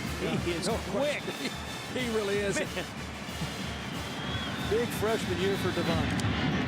Well, the redshirt freshman whose high school exploits can be seen all over the internet, and a guy who's got his own Wikipedia page has redistanced the Mountaineers from OU. I'll tell you, some really good blocks by Smith, number 35. He had a 47-yard touchdown run. That time he clears the way for Noel Devine to score. And you can see it open here. There's air in that defense, and that's what you love to see as a running back. You love that air. Yeah. Great Looks brought to you by DLP and the amazing picture cam. DLP, the official HD TV of the BCS on Fox. DLP, it's amazing. It's the mirrors. And Noel Devine running like he's covered in smoke and mirrors here tonight. You see the block, though, by Owen Smith? Yeah. Right in the perimeter. Physical. Yeah. Very physical. You know, going back to the onside kick, the ill-fated onside kick. Those are things that stay with you forever in your coaching career. If you don't win the game, if you win the game, you forget everything. Yeah. But if you end up losing a football game, you go back and you can't sleep at night because it's torture for you. You wonder, why did we do that? And chasing the points too early on the two-point play, as you mentioned. So, you know, again, Sam Bradford, still plenty of time. They need to respond again, right? I mean, right back at it. This is what makes the game fun if you're a quarterback. You know, answer the bell.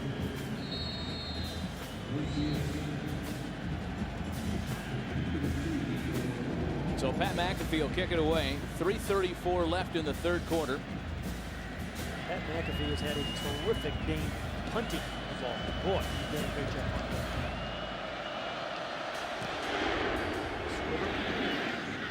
And it bounces its way to Joaquin Iglesias, who starts the return at the 4. Flags in the backfield. And Iglesias turns the corner across midfield. McAfee in his way. And Iglesias is wrapped up by the kicker at the 33. Check in on the flags here, of course.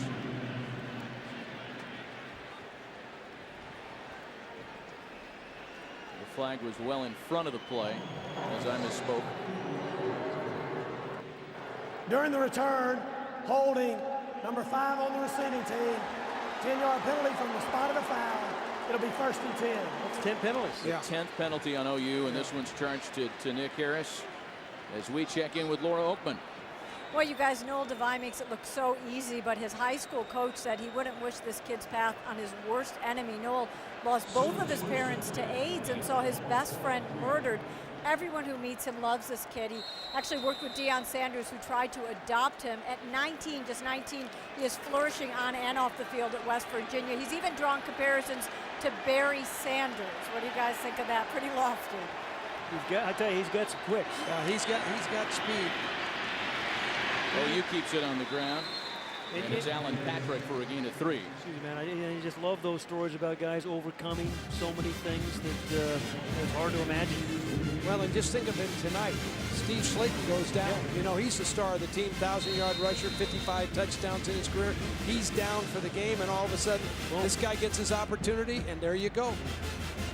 Well, we're having an opportunity tonight to see why Steve Slayton's carries are down this year. Yeah, precisely. You got to distribute the ball with all these weapons. Manuel Johnson splits wide. Batted down. Morty Ivy, who had a huge game in the big conference win versus UConn to seal up the Big East title, is here to swat it away. You look at Morty Ivy, he just looks like a good player. You know, 6'3", 235-pound outside linebacker. Got some leaps here. Had a big year as a pass rusher. 6 sacks, he forced 3 fumbles, recovered a couple more, had an interception, did just about everything for the Mountaineer defense this season. Well, and you can't blame Sam Bradford for that. You know, you got a guy right in your face, Pat. You've been there. You know what that's like. Yeah. It's hard to get rid of the ball with that kind of pressure. Sooners are 2 of 10 on 3rd down tonight. Bradford's pass is caught by Joe John Finley, well shy of an OU first down. He's watching Reed Williams. I think it was Reed Williams off the corner on a pass rush. Boy, just so quick off the ball, these defensive ends for West Virginia. That was a hold. You saw it, Pat. I saw it. There was another hold by the OU offensive line. Absolutely. Watch down here. Whoops, I missed him. It's the left part of the screen. Yep. You've got Big Phil Lodeholt there trying to block. He's 352 or so, and he's trying to move out on a smaller, faster guy. You just can't get protected. Listen, give speed the nod over the size today. We spent so much time talking about how beefy the OU line is. They have been out-quicked tonight. There, Brian used to say luck follows speed. Nall punting to Von Rivers. Rivers slips it to 19. And he is wrapped up at the 25-yard line. Demario Pleasant making the special teams tackle for OU. These aerials brought to you by Bud Light. Endless refreshment from start to finish. Bud Light keeps it coming. Here at University of Phoenix Stadium in Glendale, Arizona. You know, guys, if I'm Calvin McGee, the offensive coordinator, and Bill Stewart, the interim head coach, I'm thinking knockout right here. If I can get me a big play right now, and I can maybe knock out my opponent if I can put one on him right now. So don't be surprised. It's some real play action passing here, looking for the touchdown. Well, Pat White is a walking 40-yard gain. Divines. And he slips between a couple of tacklers and is taken down at the 27 after a 3-yard gain by Darian Williams. Well, he's not a very big guy, is he? I mean, you look at that guy, 5'8", 170 pounds, and it's not like he's ripped. I mean, he's a good-looking athlete, but he's sleek and he's just not very big. You look at his legs, and that's why he's a great role player. You know, Slayton gets most of the carries, but he gets a few himself. Boy, I'll tell you, West Virginia has run all over what has been a great run defense all year for OU.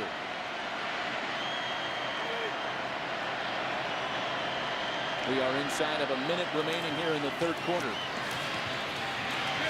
White's across the 30. Cuts it back inside. Pat White at the 40, the 30-yard line, and finally taken down by Dominique Franks. You know, he was almost tackled 3 different times. He just kept going. Well, you know, OU has played a lot of spread offense. You know, they've played Texas A&M. They've played Missouri. They've played against this offense, but they haven't played against the guy that has the moves, the avoid, the speed that Pat White has. Yeah, you know, he's only a junior. You mentioned he's coming back. Good chance of winning the Big East Offensive Player of the Year for the 3rd straight year next season. Man, he's been injured in 4 different games, but still had a spectacular season. White flips this to Raynaud, and Darius Raynaud continues to gash the Sooners' run defense. Touchdown, West Virginia! The 42-yard run by Pat White, and then a 30-yard touchdown scamper by Darius Raynaud. And you know what, Matt? You know, great run, great call and all that, but Ryan Stanchak, number 62, the left tackle, threw the key block that allowed him to score. There's the West Virginia guy right there, Bill Stewart. Right now, it's the quickness and the speed of West Virginia. Oklahoma just can't handle it. The point after is true. And the underdog Mountaineers have taken a 34-15 lead on the Oklahoma Sooners. Well, Terry, you talk about a knockout punch. They just maybe delivered it here as the right kind of call. Great fakes again, but watch number 62, the left tackle. Watch it go. Big hustling and the kick-out block that allows Raynaud to kind of get into the end zone. No question. You love it when those big offensive linemen get down the field like that. Boy, is this a telling stat, guys. Look at that. 3 plays by the Mountaineers, 75 yards, a minute 23, and they open up a sizable third-quarter lead. Well, I don't know if that's a knockout punch. I've been in enough games, I can tell you this, that you can come back in football, in football games. And Oklahoma came back against Iowa State this year, and they've been in this situation before. There's a lot of time left in this game. I can just tell you, though, the momentum has certainly come back again. I thought OU had it early. Big Mo has changed teams. You know, they had it early, but now West Virginia's grabbed it again. West Virginia has 280 rushing yards tonight. The last time OU allowed 300 rushing yards in a game was 1993. This just doesn't happen to the Sooners. You know, we all know West Virginia is looking for a coach. Pretty good guy down there doing a job down there tonight. Bill Stewart coaching his team. I think his interview's going well. Yeah, that's right.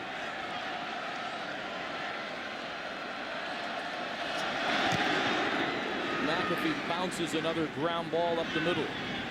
Iglesias picks it up at the 9. And Iglesias has a lot of space on the right side of the field. Joaquin Iglesias tries to cut it back inside and is tackled at the 48 by Ridwan Malik, a 49-yard return. Tomorrow, the Bowl Bash continues with the FedEx Orange Bowl as the Kansas Jayhawks look to end their Cinderella season with a win as they take on the Virginia Tech Hokies. Our coverage of the FedEx Orange Bowl begins tomorrow at 7:30 Eastern, 4:30 Pacific, and high def here on Fox. Well, this is the time now Oklahoma's got to respond. You know, West Virginia just responded.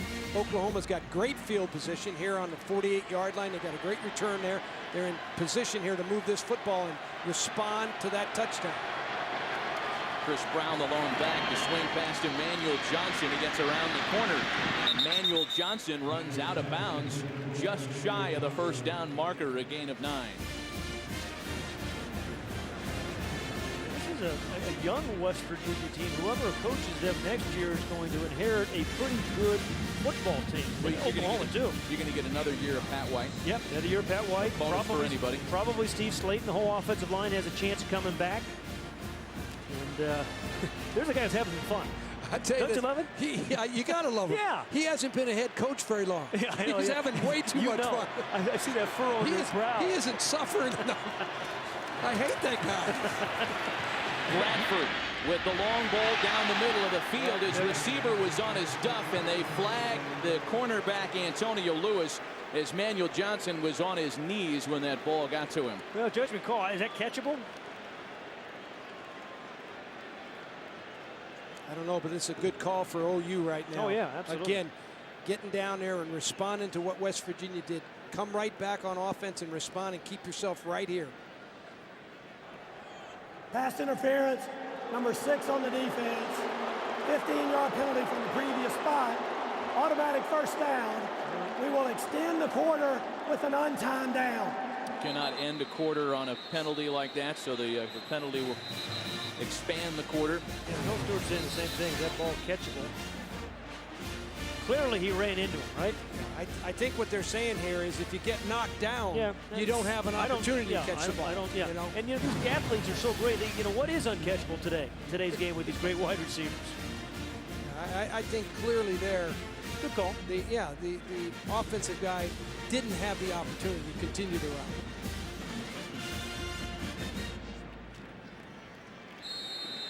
So an untimed down, and this will end the third quarter. An extended one play here because of the penalty. Brown branches across the 25 and is moved by Reed Williams. Well, Bill Stewart's trying to become the first interim coach this bowl season to win a game. His Mountaineers are on top 34-15.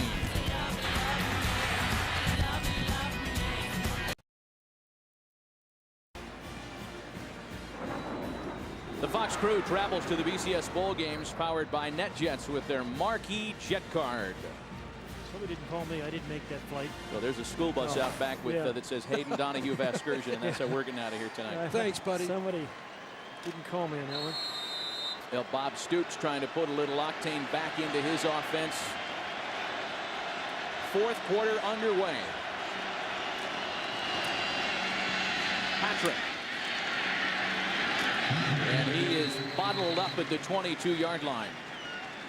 Boy, that was good defense right there by West Virginia. They played their gaps perfectly, and all of a sudden the pursuit came and knocked the running back backwards.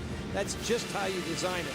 No question about it. Jeff Castile, the defensive coordinator for West Virginia, he's going to be pleased when he looks at that. And Bob Stoops is sitting there saying, hey, I've got to get me a touchdown right now. Well, yeah, down 19. You know, you can't even think about field goals here. You got 2 downs, right? 3rd and 4th down to get the first down. I think he'll go for it on 4th down. I agree with you, Pat. Just a reminder on that graphic, the 18 Oklahoma points scored in last year's Tostitos Fiesta Bowl included an overtime period. Chris Brown, the ball carrier. And he's tackled near the first down. He'll be just short as Morty Ivy makes the hit for the Mountaineers. It's a 4th down now for Oklahoma, and we have seen West Virginia play really good short-yarded defense here. Really good. That's a good point, and I think OU will go for this. And there's no question that West Virginia now is getting into the short yardage defense. emotionally for each team, this is a huge play right here. Yeah. If you're OU, you got to make 4th and 1. If you're going to win this game, you've got to make this 4th and 1 and punch this ball and keep the drive going. Or how about play action? Yeah. Play action, you got some big old tight ends. 2 of them lined up there on the right side right now. Go for the home run. Round the back. Bradford for the end zone. Touchdown OU. Everybody bought on that one. Quentin Chaney adds to his career day. A 19-yard touchdown toss to put the Sooners right back in the game. Absolutely love the call. We were just talking about Kevin Wilson, the offensive coordinator, is a very aggressive play caller. Talks about what he did in the Big 12 championship game. Big 6'5" receiver in the back of the end zone was wide open. The play action fake. Terrific call, better execution.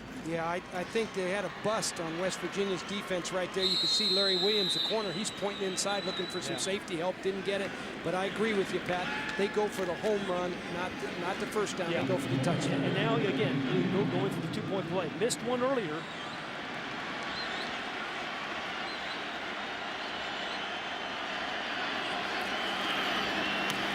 To keep it on the ground this time, and once again, OU falls short. 0 for 2 in the 2-point conversion tries as we take another look at Quentin Chaney, who has almost equaled his career receiving yards in one night in Glendale. The Tostitos Fiesta Bowl on Fox is sponsored by DLP HD TV. It's amazing, it's the mirrors. By DirecTV. Now get over 85 of the best channels in HD and more coming throughout the year. And by Tostitos. Free the fun.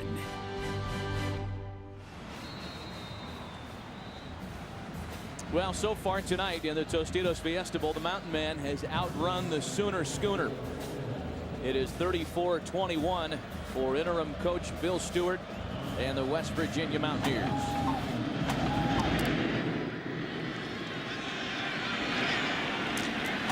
Vaughn Rivers from the goal line.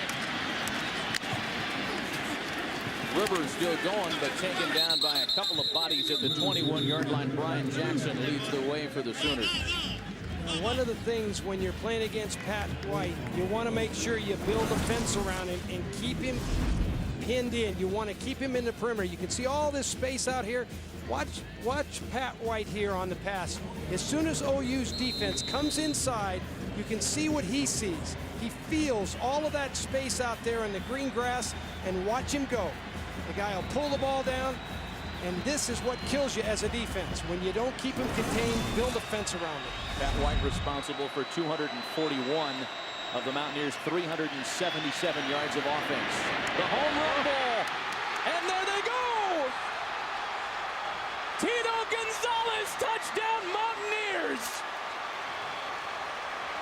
79 yards, and just when you start to worry about Pat White in the running game, they break off the big pass play. Yeah, Calvin McGee, offensive coordinator. Great call by Calvin on his way to the University of Michigan.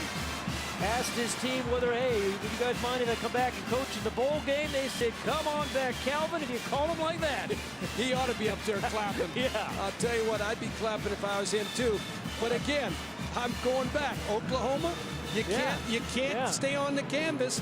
You just responded. Now you got to get back up and go again. You still got 13 minutes left in this ball game. Now, Tito Gonzalez's first career touchdown came in the Gator Bowl last year. His longest career touchdown reception makes it a 41-21 lead for West Virginia.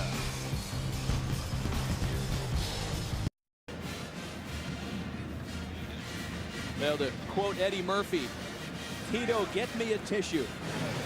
Tito Gonzalez with a 79-yard touchdown reception. Can you throw it any better than this, Terry? Under duress, Pat White gets knocked down, throws one of those frozen ropes that only Tito Gonzalez is going to catch, breaks a tackle because he's over 200 pounds, and gets in the end zone, and a very, very emotional Tito Gonzalez. You talk about football and how important it is to teams and individuals and all that. That's what college football, that's a picture right there. That's what it's about.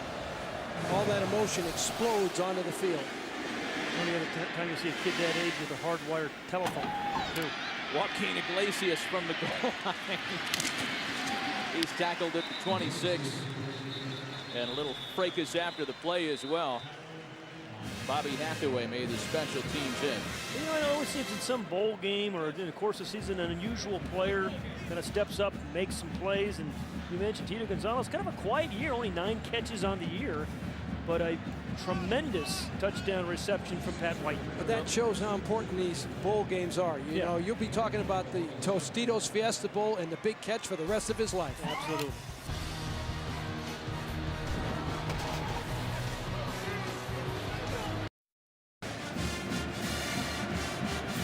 Now the Mountaineers are just under 13 minutes away from a Tostitos Fiesta Bowl victory. And while Steve Slayton has not played a role since being injured early in the game, Tito Gonzalez, Jock Sanders, Noel Devine, and certainly Pat White have been right at the middle of their success tonight. The Sooners hoping time won't run out on him. A flag on the play as Alan Patrick is the ball carrier across the 30. I think for Sooner fans, the most disappointing thing has been the number of penalties. Yeah, there's no question about it. This will be the 11th penalty if it's on Oklahoma. Penalties and missed tackles tonight by OU. It has not been your typical Bob Stoops football game. Bob Stoops is a heck of a football coach. Won a national championship in 2000. Holding, number 79 on the offense. 10-yard penalty from the previous spot. Repeat first down. He's had a rough day. Phil Lodeholt has had a rough day at left tackle. Yeah, he really has the speed and the quickness of the game. Bob Stoops, son of a coach, and grew up Youngstown, Ohio, one of 6 kids. 3-bedroom house, he was telling us. And used to ballpark was down the road, play all their football, baseball, and games down the road. Coaching family, the Stoops, of course, he's got a couple of brothers that coach up the road in Tucson at the University of Arizona. But something tells me that the desert air just doesn't really breathe real well for Coach Stoops these days. 1st and 20 after the penalty. The 11th of the football game charged to the Sooners on play action. Manuel Johnson out across the 20. Just going to finish it up on Bob Stoops, and he was telling us the other day, you know, his dad coached at Cardinal Mooney High School there in Youngstown for 28 years, was the defensive coordinator, and actually died on the sideline coaching one of those games.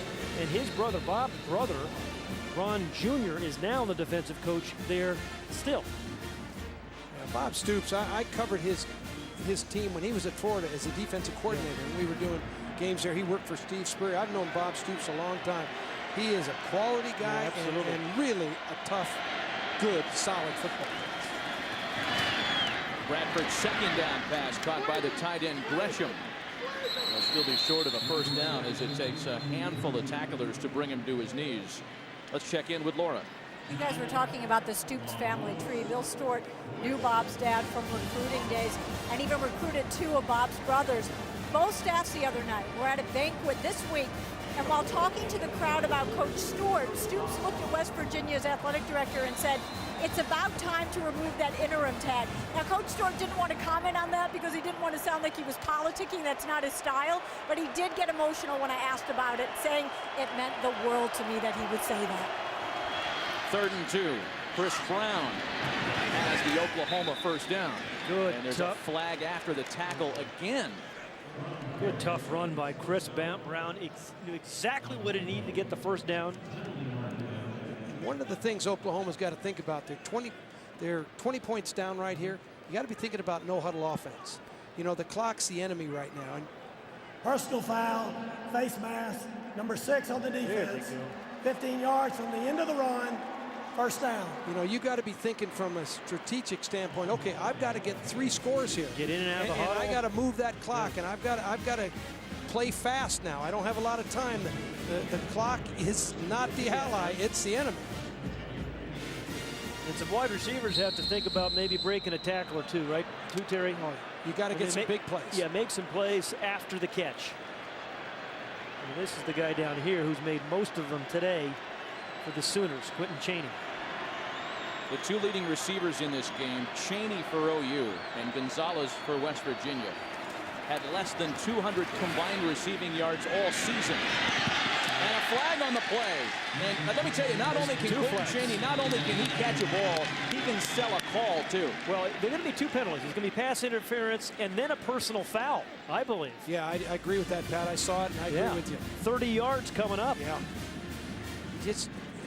And that's what kills you. If you're West Virginia, you know, and you're over there, Bill Stewart's thinking, we got this thing, we've got it, but it's never over. Well, it's 11 minutes left, too. It's just never going to go away until the game is over. It just doesn't die like that. This is a big team, Oklahoma, capable of big plays. 35 plays or 40 or more yards this season. There were 2 fouls. Pass interference, number 19 on the defense. That penalty be enforced from the previous spot, 15 yards. Then there was a dead ball, personal foul, number 21 on the defense. That penalty will be enforced at the end of the penalty. It will be a first down. I mean, again, we said, hey, this is the guy, get the ball to. Cheney's had the big day for him. There's the hold, or the pass interference, looked like more of a hold, and then there's the personal foul. Yeah. Pretty easy to call out. Yeah, the second call was a lot easier to make than the first call. The first one might have been a hold more maybe than a pass interference. But Cheney did a nice job to sell that too. Yeah, you're right. Arms, the big elbows and kneecaps, wide receiver. If he moves and flails a little bit, it's a lot easier for a call to be made. Yeah, he's going to win the Laurence Olivier Award tonight. Show my age a little bit. Well, you know, 15-yard penalty is one thing. A 30-yard penalty, that's a different deal now. Jacob Gutierrez has checked in at tailback for OU. He's one of Bob Stoops' favorite guys, Gutierrez. And we said, you know, Adrian Peterson came, he went to Jacob and said, you know, you can transfer if you want, we'll help you get there. But he said, no, I want to finish my career here. And he's been a great student, great kid. A couple years ago at the Holiday Bowl, Jacob Gutierrez on Christmas Eve in San Diego went up to one of the volunteers with the bowl committee and said, take me to a soup kitchen, I want to serve dinner. Didn't make any big deal about it, didn't do a press release on it. Good. Brown checks back in. Bradford has Iglesias all by himself. Touchdown Sooners. Don't count this Sooner team out just yet, Coach Donahue. Oh, I didn't. I told you, get in no-huddle offense and fight the clock, and all of a sudden now, you know, things have never gone away. You know, they don't go away like that in football. Well, after 2 missed 2-point conversions, kicking units on the field here. Now, OU's just got too much history, too much tradition, and too much pride not to play all the way through this game. Not to mention a bunch of talent. Yeah, I was just going to say that's pretty good coaching, too. And they've got some real talented wide receivers. Iglesias is one of them. I'm going to tell you, 10 minutes and 20 seconds in a ball game is a lifetime. 2-touchdown football game, fellas, as OU is on the scoreboard here in the 4th quarter. The Tostitos Fiesta Bowl on Fox is sponsored by the new AT&T. Your world delivered. By the Ford F-150, built Ford tough. And by Taco Bell, big fans of College Bowl action.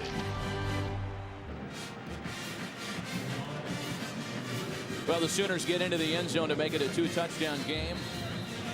And the Tostitos Fiesta Bowl trophy among the riches, awaiting a winner here this afternoon. Hard to stick that under the seat of your plane, isn't it? I think Coach Donahue set that up with his bedazzler back in Westwood back in the day. He won one of those. In one of the highest scoring Tostitos Fiesta Bowls ever. Noel Devine takes the kick up to the 30-yard line, and that's where Pat White and company go to work. I don't want to rub it in. Jimmy Johnson was the head coach at Miami. Oh, you are rubbing it in. You're rubbing it in. No, I don't want to rub it in. You're rubbing it in. Admit it. It's okay. No, I'm just saying that Miami, UCLA, we had a battle. I bet you didn't want to play him next year. Oh, no, I didn't. I never wanted to play Jimmy or Miami. Well, I'll tell you what. Oklahoma right now needs their defense to absolutely step up, and that generally means Curtis Lofton, number 40, the guy in the middle, who's doing most of the stopping.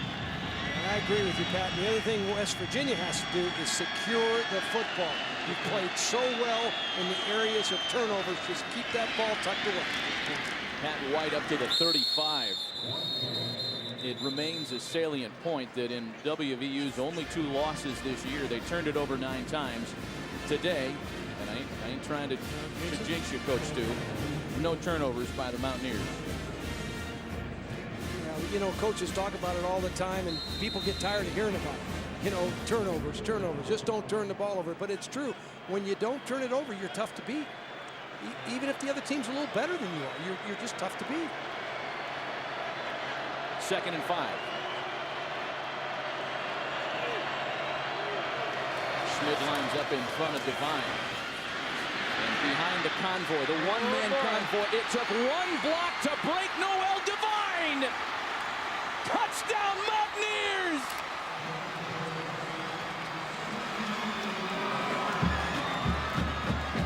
A 65-yard touchdown run.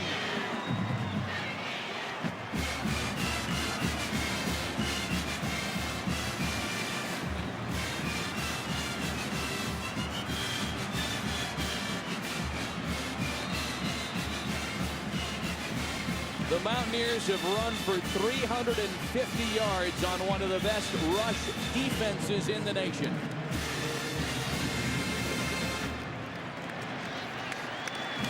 McAfee's point after makes it 48-28 Mountaineers.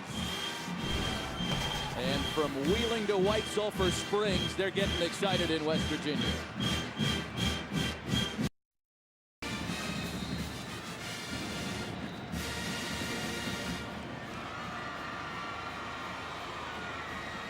These aerials are brought to you by Bud Light. Endless refreshment from start to finish. Bud Light keeps it coming. As interim coach Bill Stewart keeps the rushing attack of the Mountaineers coming on OU.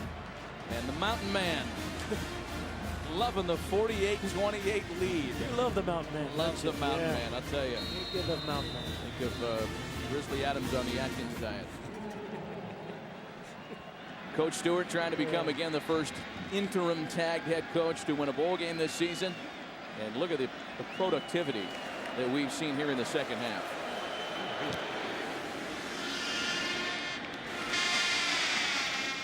Iglesias at the goal line. Twists forward to the 20-yard line before being stopped by Andy Emery. You wonder why plays work in football. Watch the fullback, number 35, on the lead block right out here. You see the air in the defense, and all of a sudden Owen Schmidt knocks the safety out of the way. DJ Wolf opens up that huge hole for Noel Devine to take it all the way into the end zone. Wow, what a run. God, you love plays like that if you're coaching offense. They have really blocked well on the perimeter. Don't you think, West Virginia? Wide receivers have. Schmidt has. They've got some fast players. 526 yards of offense by the Mountaineers today. Incredible. Against a really good Oklahoma defense. Chris Brown for a couple of yards. Yeah, there's Coach Calvin McGee calling those plays. You know, the way this has gone down, and you mentioned Coach McGee, Pat, and he has announced he will in fact be going with Rich Rodriguez to Michigan, and he came back and asked the university permission and asked the players if it was okay if he came back, and they of course welcomed him back with open arms for this bowl game. But you know, there has been such bad feeling around the football program the past month in Morgantown, and again with the loss to Pitt, Coach Rodriguez takes off. That's something that left the Mountaineers fans really upset. Bradford on the run, and he's out of bounds at the 27-yard line. Something to make Mountaineer football feel good about itself, certainly here tonight. Let's check in with Laura. Tell you guys what kind of a kid Devine is. He was sitting on the bench. Everybody, including the governor of West Virginia, were coming over to congratulate him. He said, "Excuse me" to everyone, got up, walked to the other bench where his entire offensive line is sitting, walked up and shook every one of their hands. Said, "Excuse me" to the governor of West Virginia so he could go thank his offensive lineman. I hope he thanked Owen Schmidt, big number 35. He's big enough to be an offensive lineman. Yeah, I agree with you. 3rd and 3 for OU.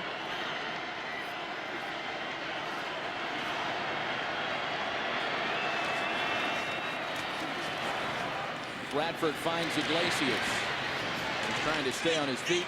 He's taken down to 34. And Matt, you're right. You know, West Virginia fans looking for something to really feel good about after what happened in Pittsburgh and missing out in the national championship game. It certainly is tonight. And Bill Stewart has just done a great job of getting his team ready. He'd love to be considered for the head coaching job, but he told us the other day, "I'm not going to politic for it, but it's my state, my school, I'd love to be the head coach for the Mountaineers next year. 8 minutes remaining. The hand is to Brown, who was taken down to the 40 by Bobby Hathaway and Quentin Andrews. Pat, following up with that idea, you know, I heard Barry Switzer and Jimmy Johnson talking about players play for each other. You know, hey, if you don't have your head coach, you don't have this, you don't have that. But boy, you get into the game and you're playing for each other, you're playing for your team, and they were exactly right. Yeah. That's what happened for West Virginia. They went out there and they did lose a great head coach. Rich Rodriguez had done a terrific job, and all of a sudden they just bonded together and they played their hearts out and played well. On the play fake, Bradford on the move. And he's out of bounds with the first down around midfield. Coach Stewart, he embodies everything in my amateur mind, everything that is right with college athletics. He's a man of virtue. As you talked about, Pat, he wants to see his recruits through, even though he's not sure not only if he'll be the head coach, he's not sure he'll be on the staff next year in Morgantown. Maybe out of a job tomorrow. You know, one of the neat stories, too, is that he's such a fan of the program. He was coaching here at Arizona State the last time the Mountaineers were in the Tostitos Fiesta Bowl back in 1989. He told us he went into the game, snuck into the top deck with a cowboy hat on so as not to be recognized, and cried when Major Harris left the game with an injury. Bradford up top, and that one's incomplete. Again, looking for Iglesias. Well, you know, there's been lots of names bantied about. We've seen them in the newspaper. Terry Bowden and been talked about. Butch Jones from Central Michigan, and Jimbo Fisher, Florida State. Doc Holliday of Florida. But I got to tell you, I have been really impressed with Bill Stewart, the way he's prepared his team, the unselfish attitude that he's had, the loyalty he's had for the program. Yeah, and the emotion that he's shown has been reflected in the players. You know, they have shown his style of emotion. There's no question about it. And if you're an OU fan, you know, you feel down and all, but you've had a great season. You won the Big 12 championship, and you just keep fighting until you can't fight any longer. Well, this is an awfully young Oklahoma team as well. Starting with that guy, Sam Bradford, who hadn't had his best night tonight, but had a fantastic year. He'll be a sophomore next year. The whole offensive line can come back. Big question whether Malcolm Kelly will.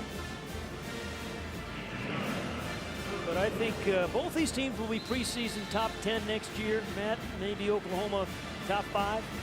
Yeah, I would agree. I mean, when you look at who will be leaving, the seniors, the guys we know will be leaving from West Virginia. Owen Schmidt's going to be packing it up and possibly playing on Sundays. They're going to lose their two good safeties, Wicks and Mundy. A couple of departures of note on the OU side as well. Bradford looking for somewhere to throw the football, and never a good sign when you throw it to a guy wearing a tie. So it brings up 4th and 1 for the Sooners. OU, by the way, guys, I found it interesting that the Sooners have never had a player from the state of West Virginia. And, you know, recruiting at OU is probably easier than it is in a school from a small state. And the Sooners, like the Trojans and the Bulldogs, who we saw roll last night, their recruiting efforts are probably a little easier. They might want to start looking in West Virginia. Yeah, it's a good, very, very good point. Play clock winds down. Timeout. And a timeout is taken just before the zeros hit. Oklahoma left with one. This will be a 30-second timeout. Your four-game summary. We started talking about the West Virginia defense. They sacked Bradford 3 times. Bradford had only been sacked 11 times all year. Noel Devine and Steve Slayton's absence. Just the beginnings of a big day. Darius Raynaud with a TD run. His second career run for a touchdown. Tito Gonzalez with the long 79-yard touchdown catch. And then Devine with a 65-yard touchdown run. It has been all Mountaineers here in the Tostitos Fiesta Bowl. That's your 4-game summary. And you know, they've done it with so many big plays. They've exploded on Oklahoma. There's no question about that. You know, they've just been able to do it, and a lot of different players have done it. Imagine Bill Stewart as a young kid on Christmas. I mean, I think he was an excited young guy when Santa came. He was no happier than he is right now. Yeah, you're probably right. This is better than Christmas for him. I think only a network newsman the likes of Dan Rather could match Coach Stu for country euphemisms when he told us I'm the same rascal that used to steal turnips from the neighbor's yard. Yeah. 4th and 1. And Brown, the ball carrier, has the first down for the Sooners. Good, solid run by Chris Brown. That's just what Kevin Wilson was saying. You know, you block 2 yards, you get you 4. Well, he blocked about 1 yard. Picked up 4 or 5.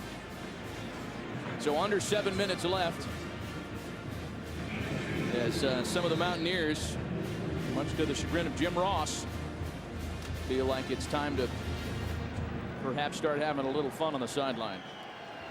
Well, you know, when you're playing your last game as a senior and you're getting beaten in a bowl game like that, like Oklahoma is, that's difficult to take. That's what's hard for you. You know, you go into that locker room and you've had such a great year if you're Oklahoma. You know, absolutely. You beat Missouri twice, you win the Big 12 championship game, you're on fire, you're on top of the world. Then you go to a bowl game and you play West Virginia, and you have to suffer through this kind of a game. You know, I think boy, it hurts. I think Pete Carroll has been in a similar situation as Bob Stoops with some of these recent bowls. It's an everything to lose, not much to gain situation. Yeah, Bob Stoops has had back-to-back games like that. Bradford up top, and Joe John Finley goes up with one of those bear paws. Does he come down with the football? No, incomplete.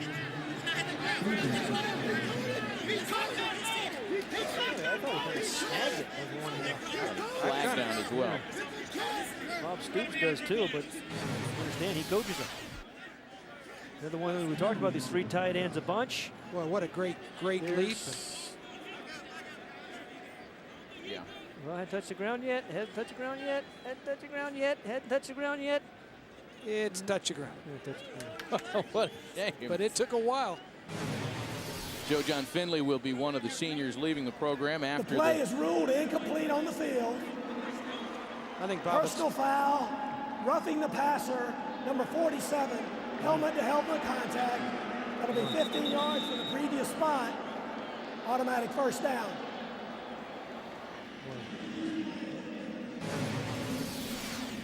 Well, I'll tell you, Sam Bradford's had more pressure on him today. He had just about all season. Yeah, that's a helmet. Good call, Reed Williams. He's going to call it every time on the helmet-to-helmet. Good call on the personal foul. Didn't need to do it. He's had a good game, great season.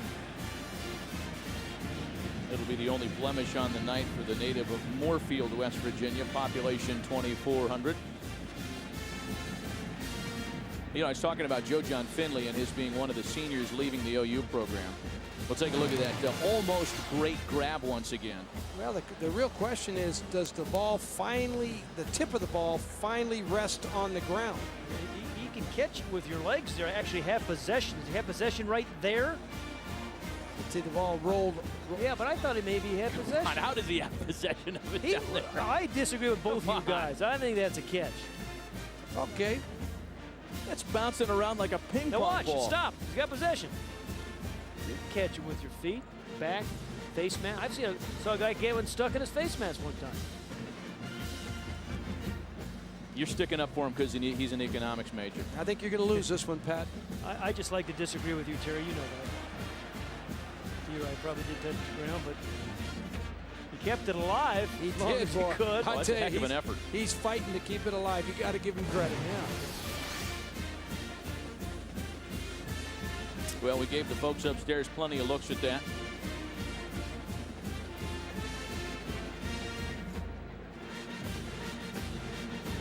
No less an athletic effort by Joe John Finley, even if it is ruled as an incompletion. Joe John Finley, one of those tight ends, came to Oklahoma as a skinny little quarterback. 200-pound quarterback, leaving as a 261-pound tight end. And we'll have another look at this again. There's the ball touching the ground, I believe. Coach Donahue. Then he kind of scoops it up. I'm going to go back to my catch. I'm going to, just for fun against you two, I'm going to say it's good. After review, the ruling on the field stands. Therefore, we will penalize the roughing the passer from the previous spot, 15 yards. It'll be an automatic first down. First time I've been wrong in 2008. It'll be many more, by the way. Right. Congratulations here in early January. Yeah. Off to a good start. Well, the drive stays alive for the Sooners. And it's of small consequence, but A little additional carrot perhaps for Sam Bradford, who will have an opportunity at a third touchdown pass tonight. The only 2 quarterbacks in OU history to throw for 3 touchdowns in a bowl game are on his coaching staff, and one of them standing to his right, Josh Heupel. Josh Heupel, what a career he had at Oklahoma. Won a national championship in 2000. I think he won 80% of the games he started. I think, Pat. You're I right. think he was 20 and 5, maybe. Heisman Trophy runner-up. I mean, he really had it going that year. Along with Cale Gundy, also on Bob Stoops' staff, the only OU QBs to throw 3 TDs in a bowl game. Well, and Cale Gundy's a recruiting coordinator. He's done a great job helping OU put together a lot of talent on both sides of the ball. Swing past Emmanuel Johnson. He looks for a block in front of him. It was down on the ground, so it's up to the 22-yard line. Another flag comes in after the play. A good defensive play by Von Rivers, number 19, and the corner forcing the play back inside. But Glaciers was going to dance around the corner, but Von Rivers is great position.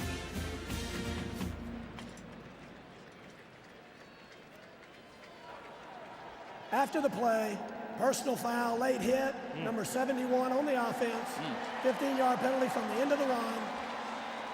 It'll be second down. Trent Williams, the sophomore right tackle. Well, these great shots all night have been provided by the DLP Amazing Picture Cam. DLP is the official HD TV of the BCS on Fox. DLP, it's amazing, it's the mirrors.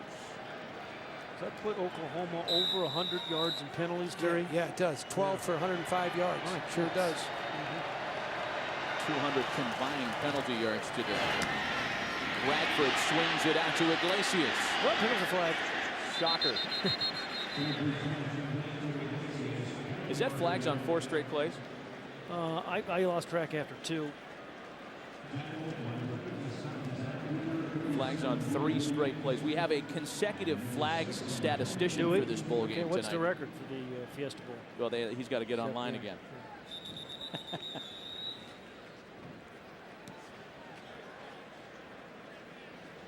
Neither coach is pleased with all these, certainly the personal penalties that are happening here, the roughing the passers.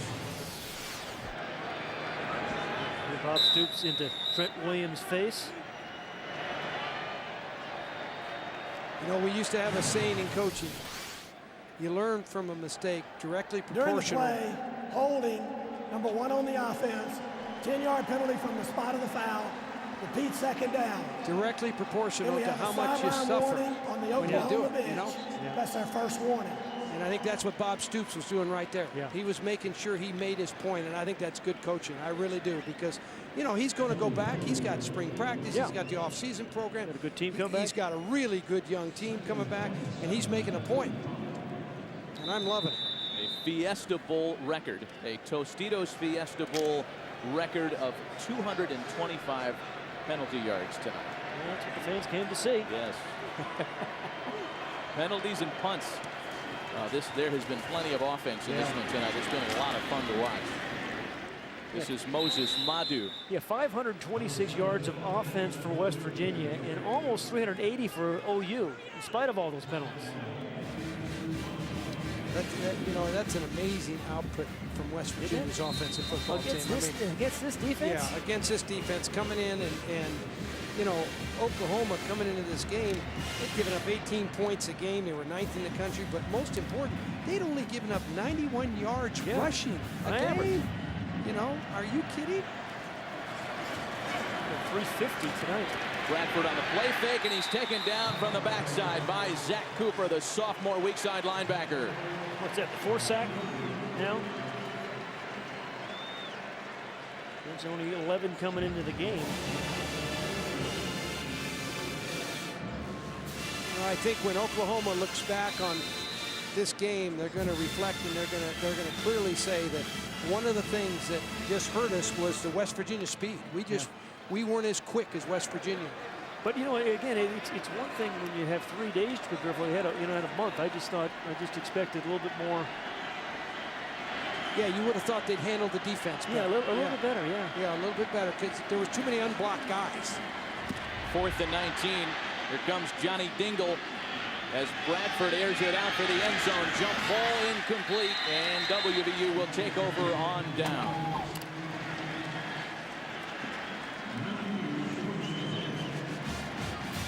Guys, let's take a look at tonight's All-State Good Hands play of the game.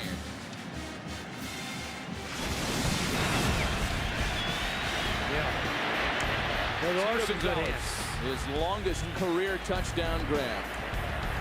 Well, as Pat, you said earlier, you can't throw it any better than that. I mean, you cannot throw it any better than that. We came into this game talking about Pat White, his great legs, and averaging 7 yards a carry and all that kind of stuff. But he's put the ball on the money when he's had open guys and sometimes when he hasn't had open guys. Well, he's 10 of 19, 176 yards, 2 touchdown passes. Been even better running the ball. I think he has a chance of winning the MVP of the game, Terry. I'd vote for him. He's got my vote. We got a couple of candidates as the ball carrier Jock Sanders is tackled for a loss. You know, Noel Devine has stepped up big in a backup role, which you love to see. You know, you love to have guys come off the bench and play like that. You know, this has been a team effort. Owen Schmidt, he's knocked a few guys around, made a nice run. You know, let's give it to them all, Terry. I love it. Hey, Devine's averaging 9 yards a carry. Give him the ball some more, right? And he's done nothing to hurt that average tonight. That's the ridiculous part of it. He's averaging 9.1 tonight. And you can't win the MVP award in the game. That's a tough crowd. Well, West Virginia's done it with so many different players, and certainly the guy underneath the center, Pat White, number 5, he's been responsible for a lot of it. But there's been a lot of other guys. Taken down at the 35. We remind you and invite you to stay with us for the DirecTV postgame show. Chris, Jimmy, and Barry will talk about tonight's game. And I would imagine Coach Switzer doesn't like how this tastes so far. He tried to slip out that marquee jet, but I don't think they let him. We'll present the trophy and talk to the game's MVPs. And as we mentioned, there are a number of candidates for the Mountaineers. How about, to my recollection, Jimmy Johnson, Barry Switzer, the only 2 college coaches who won an NCAA championship and then went on to win a Super Bowl.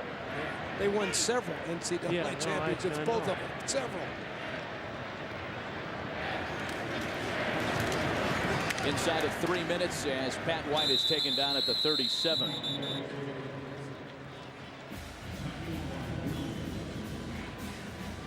Well, OU came close in the second half. They made it a 2-touchdown game at one point, but in the last 4 West Virginia possessions, the 4 touchdowns. The longest drive was 6 plays. That's how explosive they were, right? 1 play, 79 yards. And can you imagine, I mean, watching this West Virginia offense and how it's dismantled the Sooners. This team lost to Pitt in the backyard brawl. It cost itself a shot at the Pat national White missed championship. most of that game. He got hurt in the first quarter, didn't return, I think, about 2 minutes left in the ball game. You're right. That, you know, that was the difference. Not a coincidence there at all. But, you know, Pat, you're right. That highlights the importance of the quarterback position. It really does. It's hard to stay healthy. If you've got a quarterback, you've got a chance. Iglesias running south to north and is tackled at the 15-yard line by Owen Schmidt. Yeah, he broke another face mask. You see that? That's his 11th face mask. Oh, Coach Stu. An interim head man. This is a night that Coach Stewart's going to remember for the rest of his life. And don't you love the outpouring of emotion by the players towards the coach? I mean, that's special. Everything was stacked against the Mountaineers at the Tostitos Fiesta Bowl. The loss to Pitt, the loss of their head coach. And they have come together brilliantly here in this first week of January. You know, that guy, he believed. You know, he did. He did believe now. He had us believing by the time he left that meeting. Moses Madu, the redshirt freshman, is across to the 30-yard line with just over a minute change left tonight. It's a great win for West Virginia. For Oklahoma, there's a better day ahead. You know, that's what you do in football. You live for the moment. And when you're winning, it's fabulous. And when it goes the other way, you just kind of... You could say what if for Oklahoma, too. If Sam Bradford didn't get hurt in that Texas Tech game, misses that whole game, you know, if they can battle better there, maybe they're in a different bowl game as well. At least Colorado, an unranked team. Moses Madu once again for an OU first down. But you know, no one this year has jumped on the Oklahoma defense like West Virginia has jumped on it.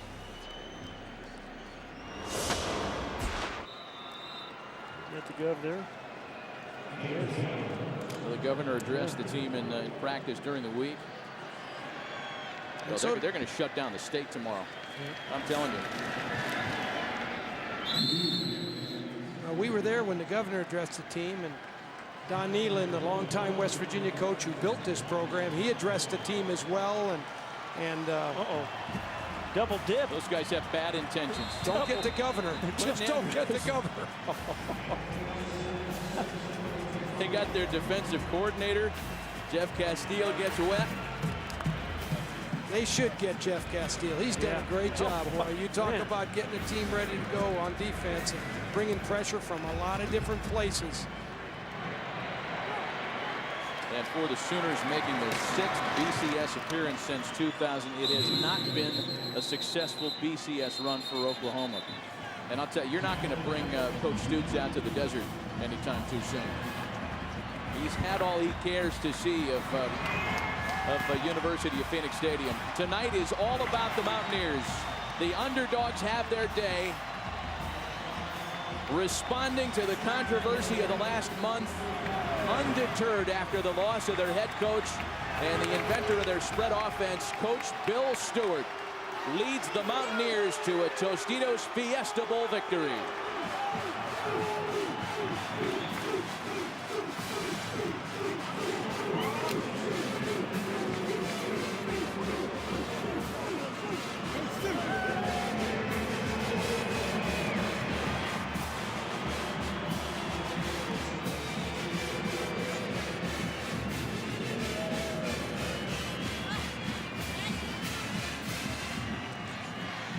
Let's send it down to Laura.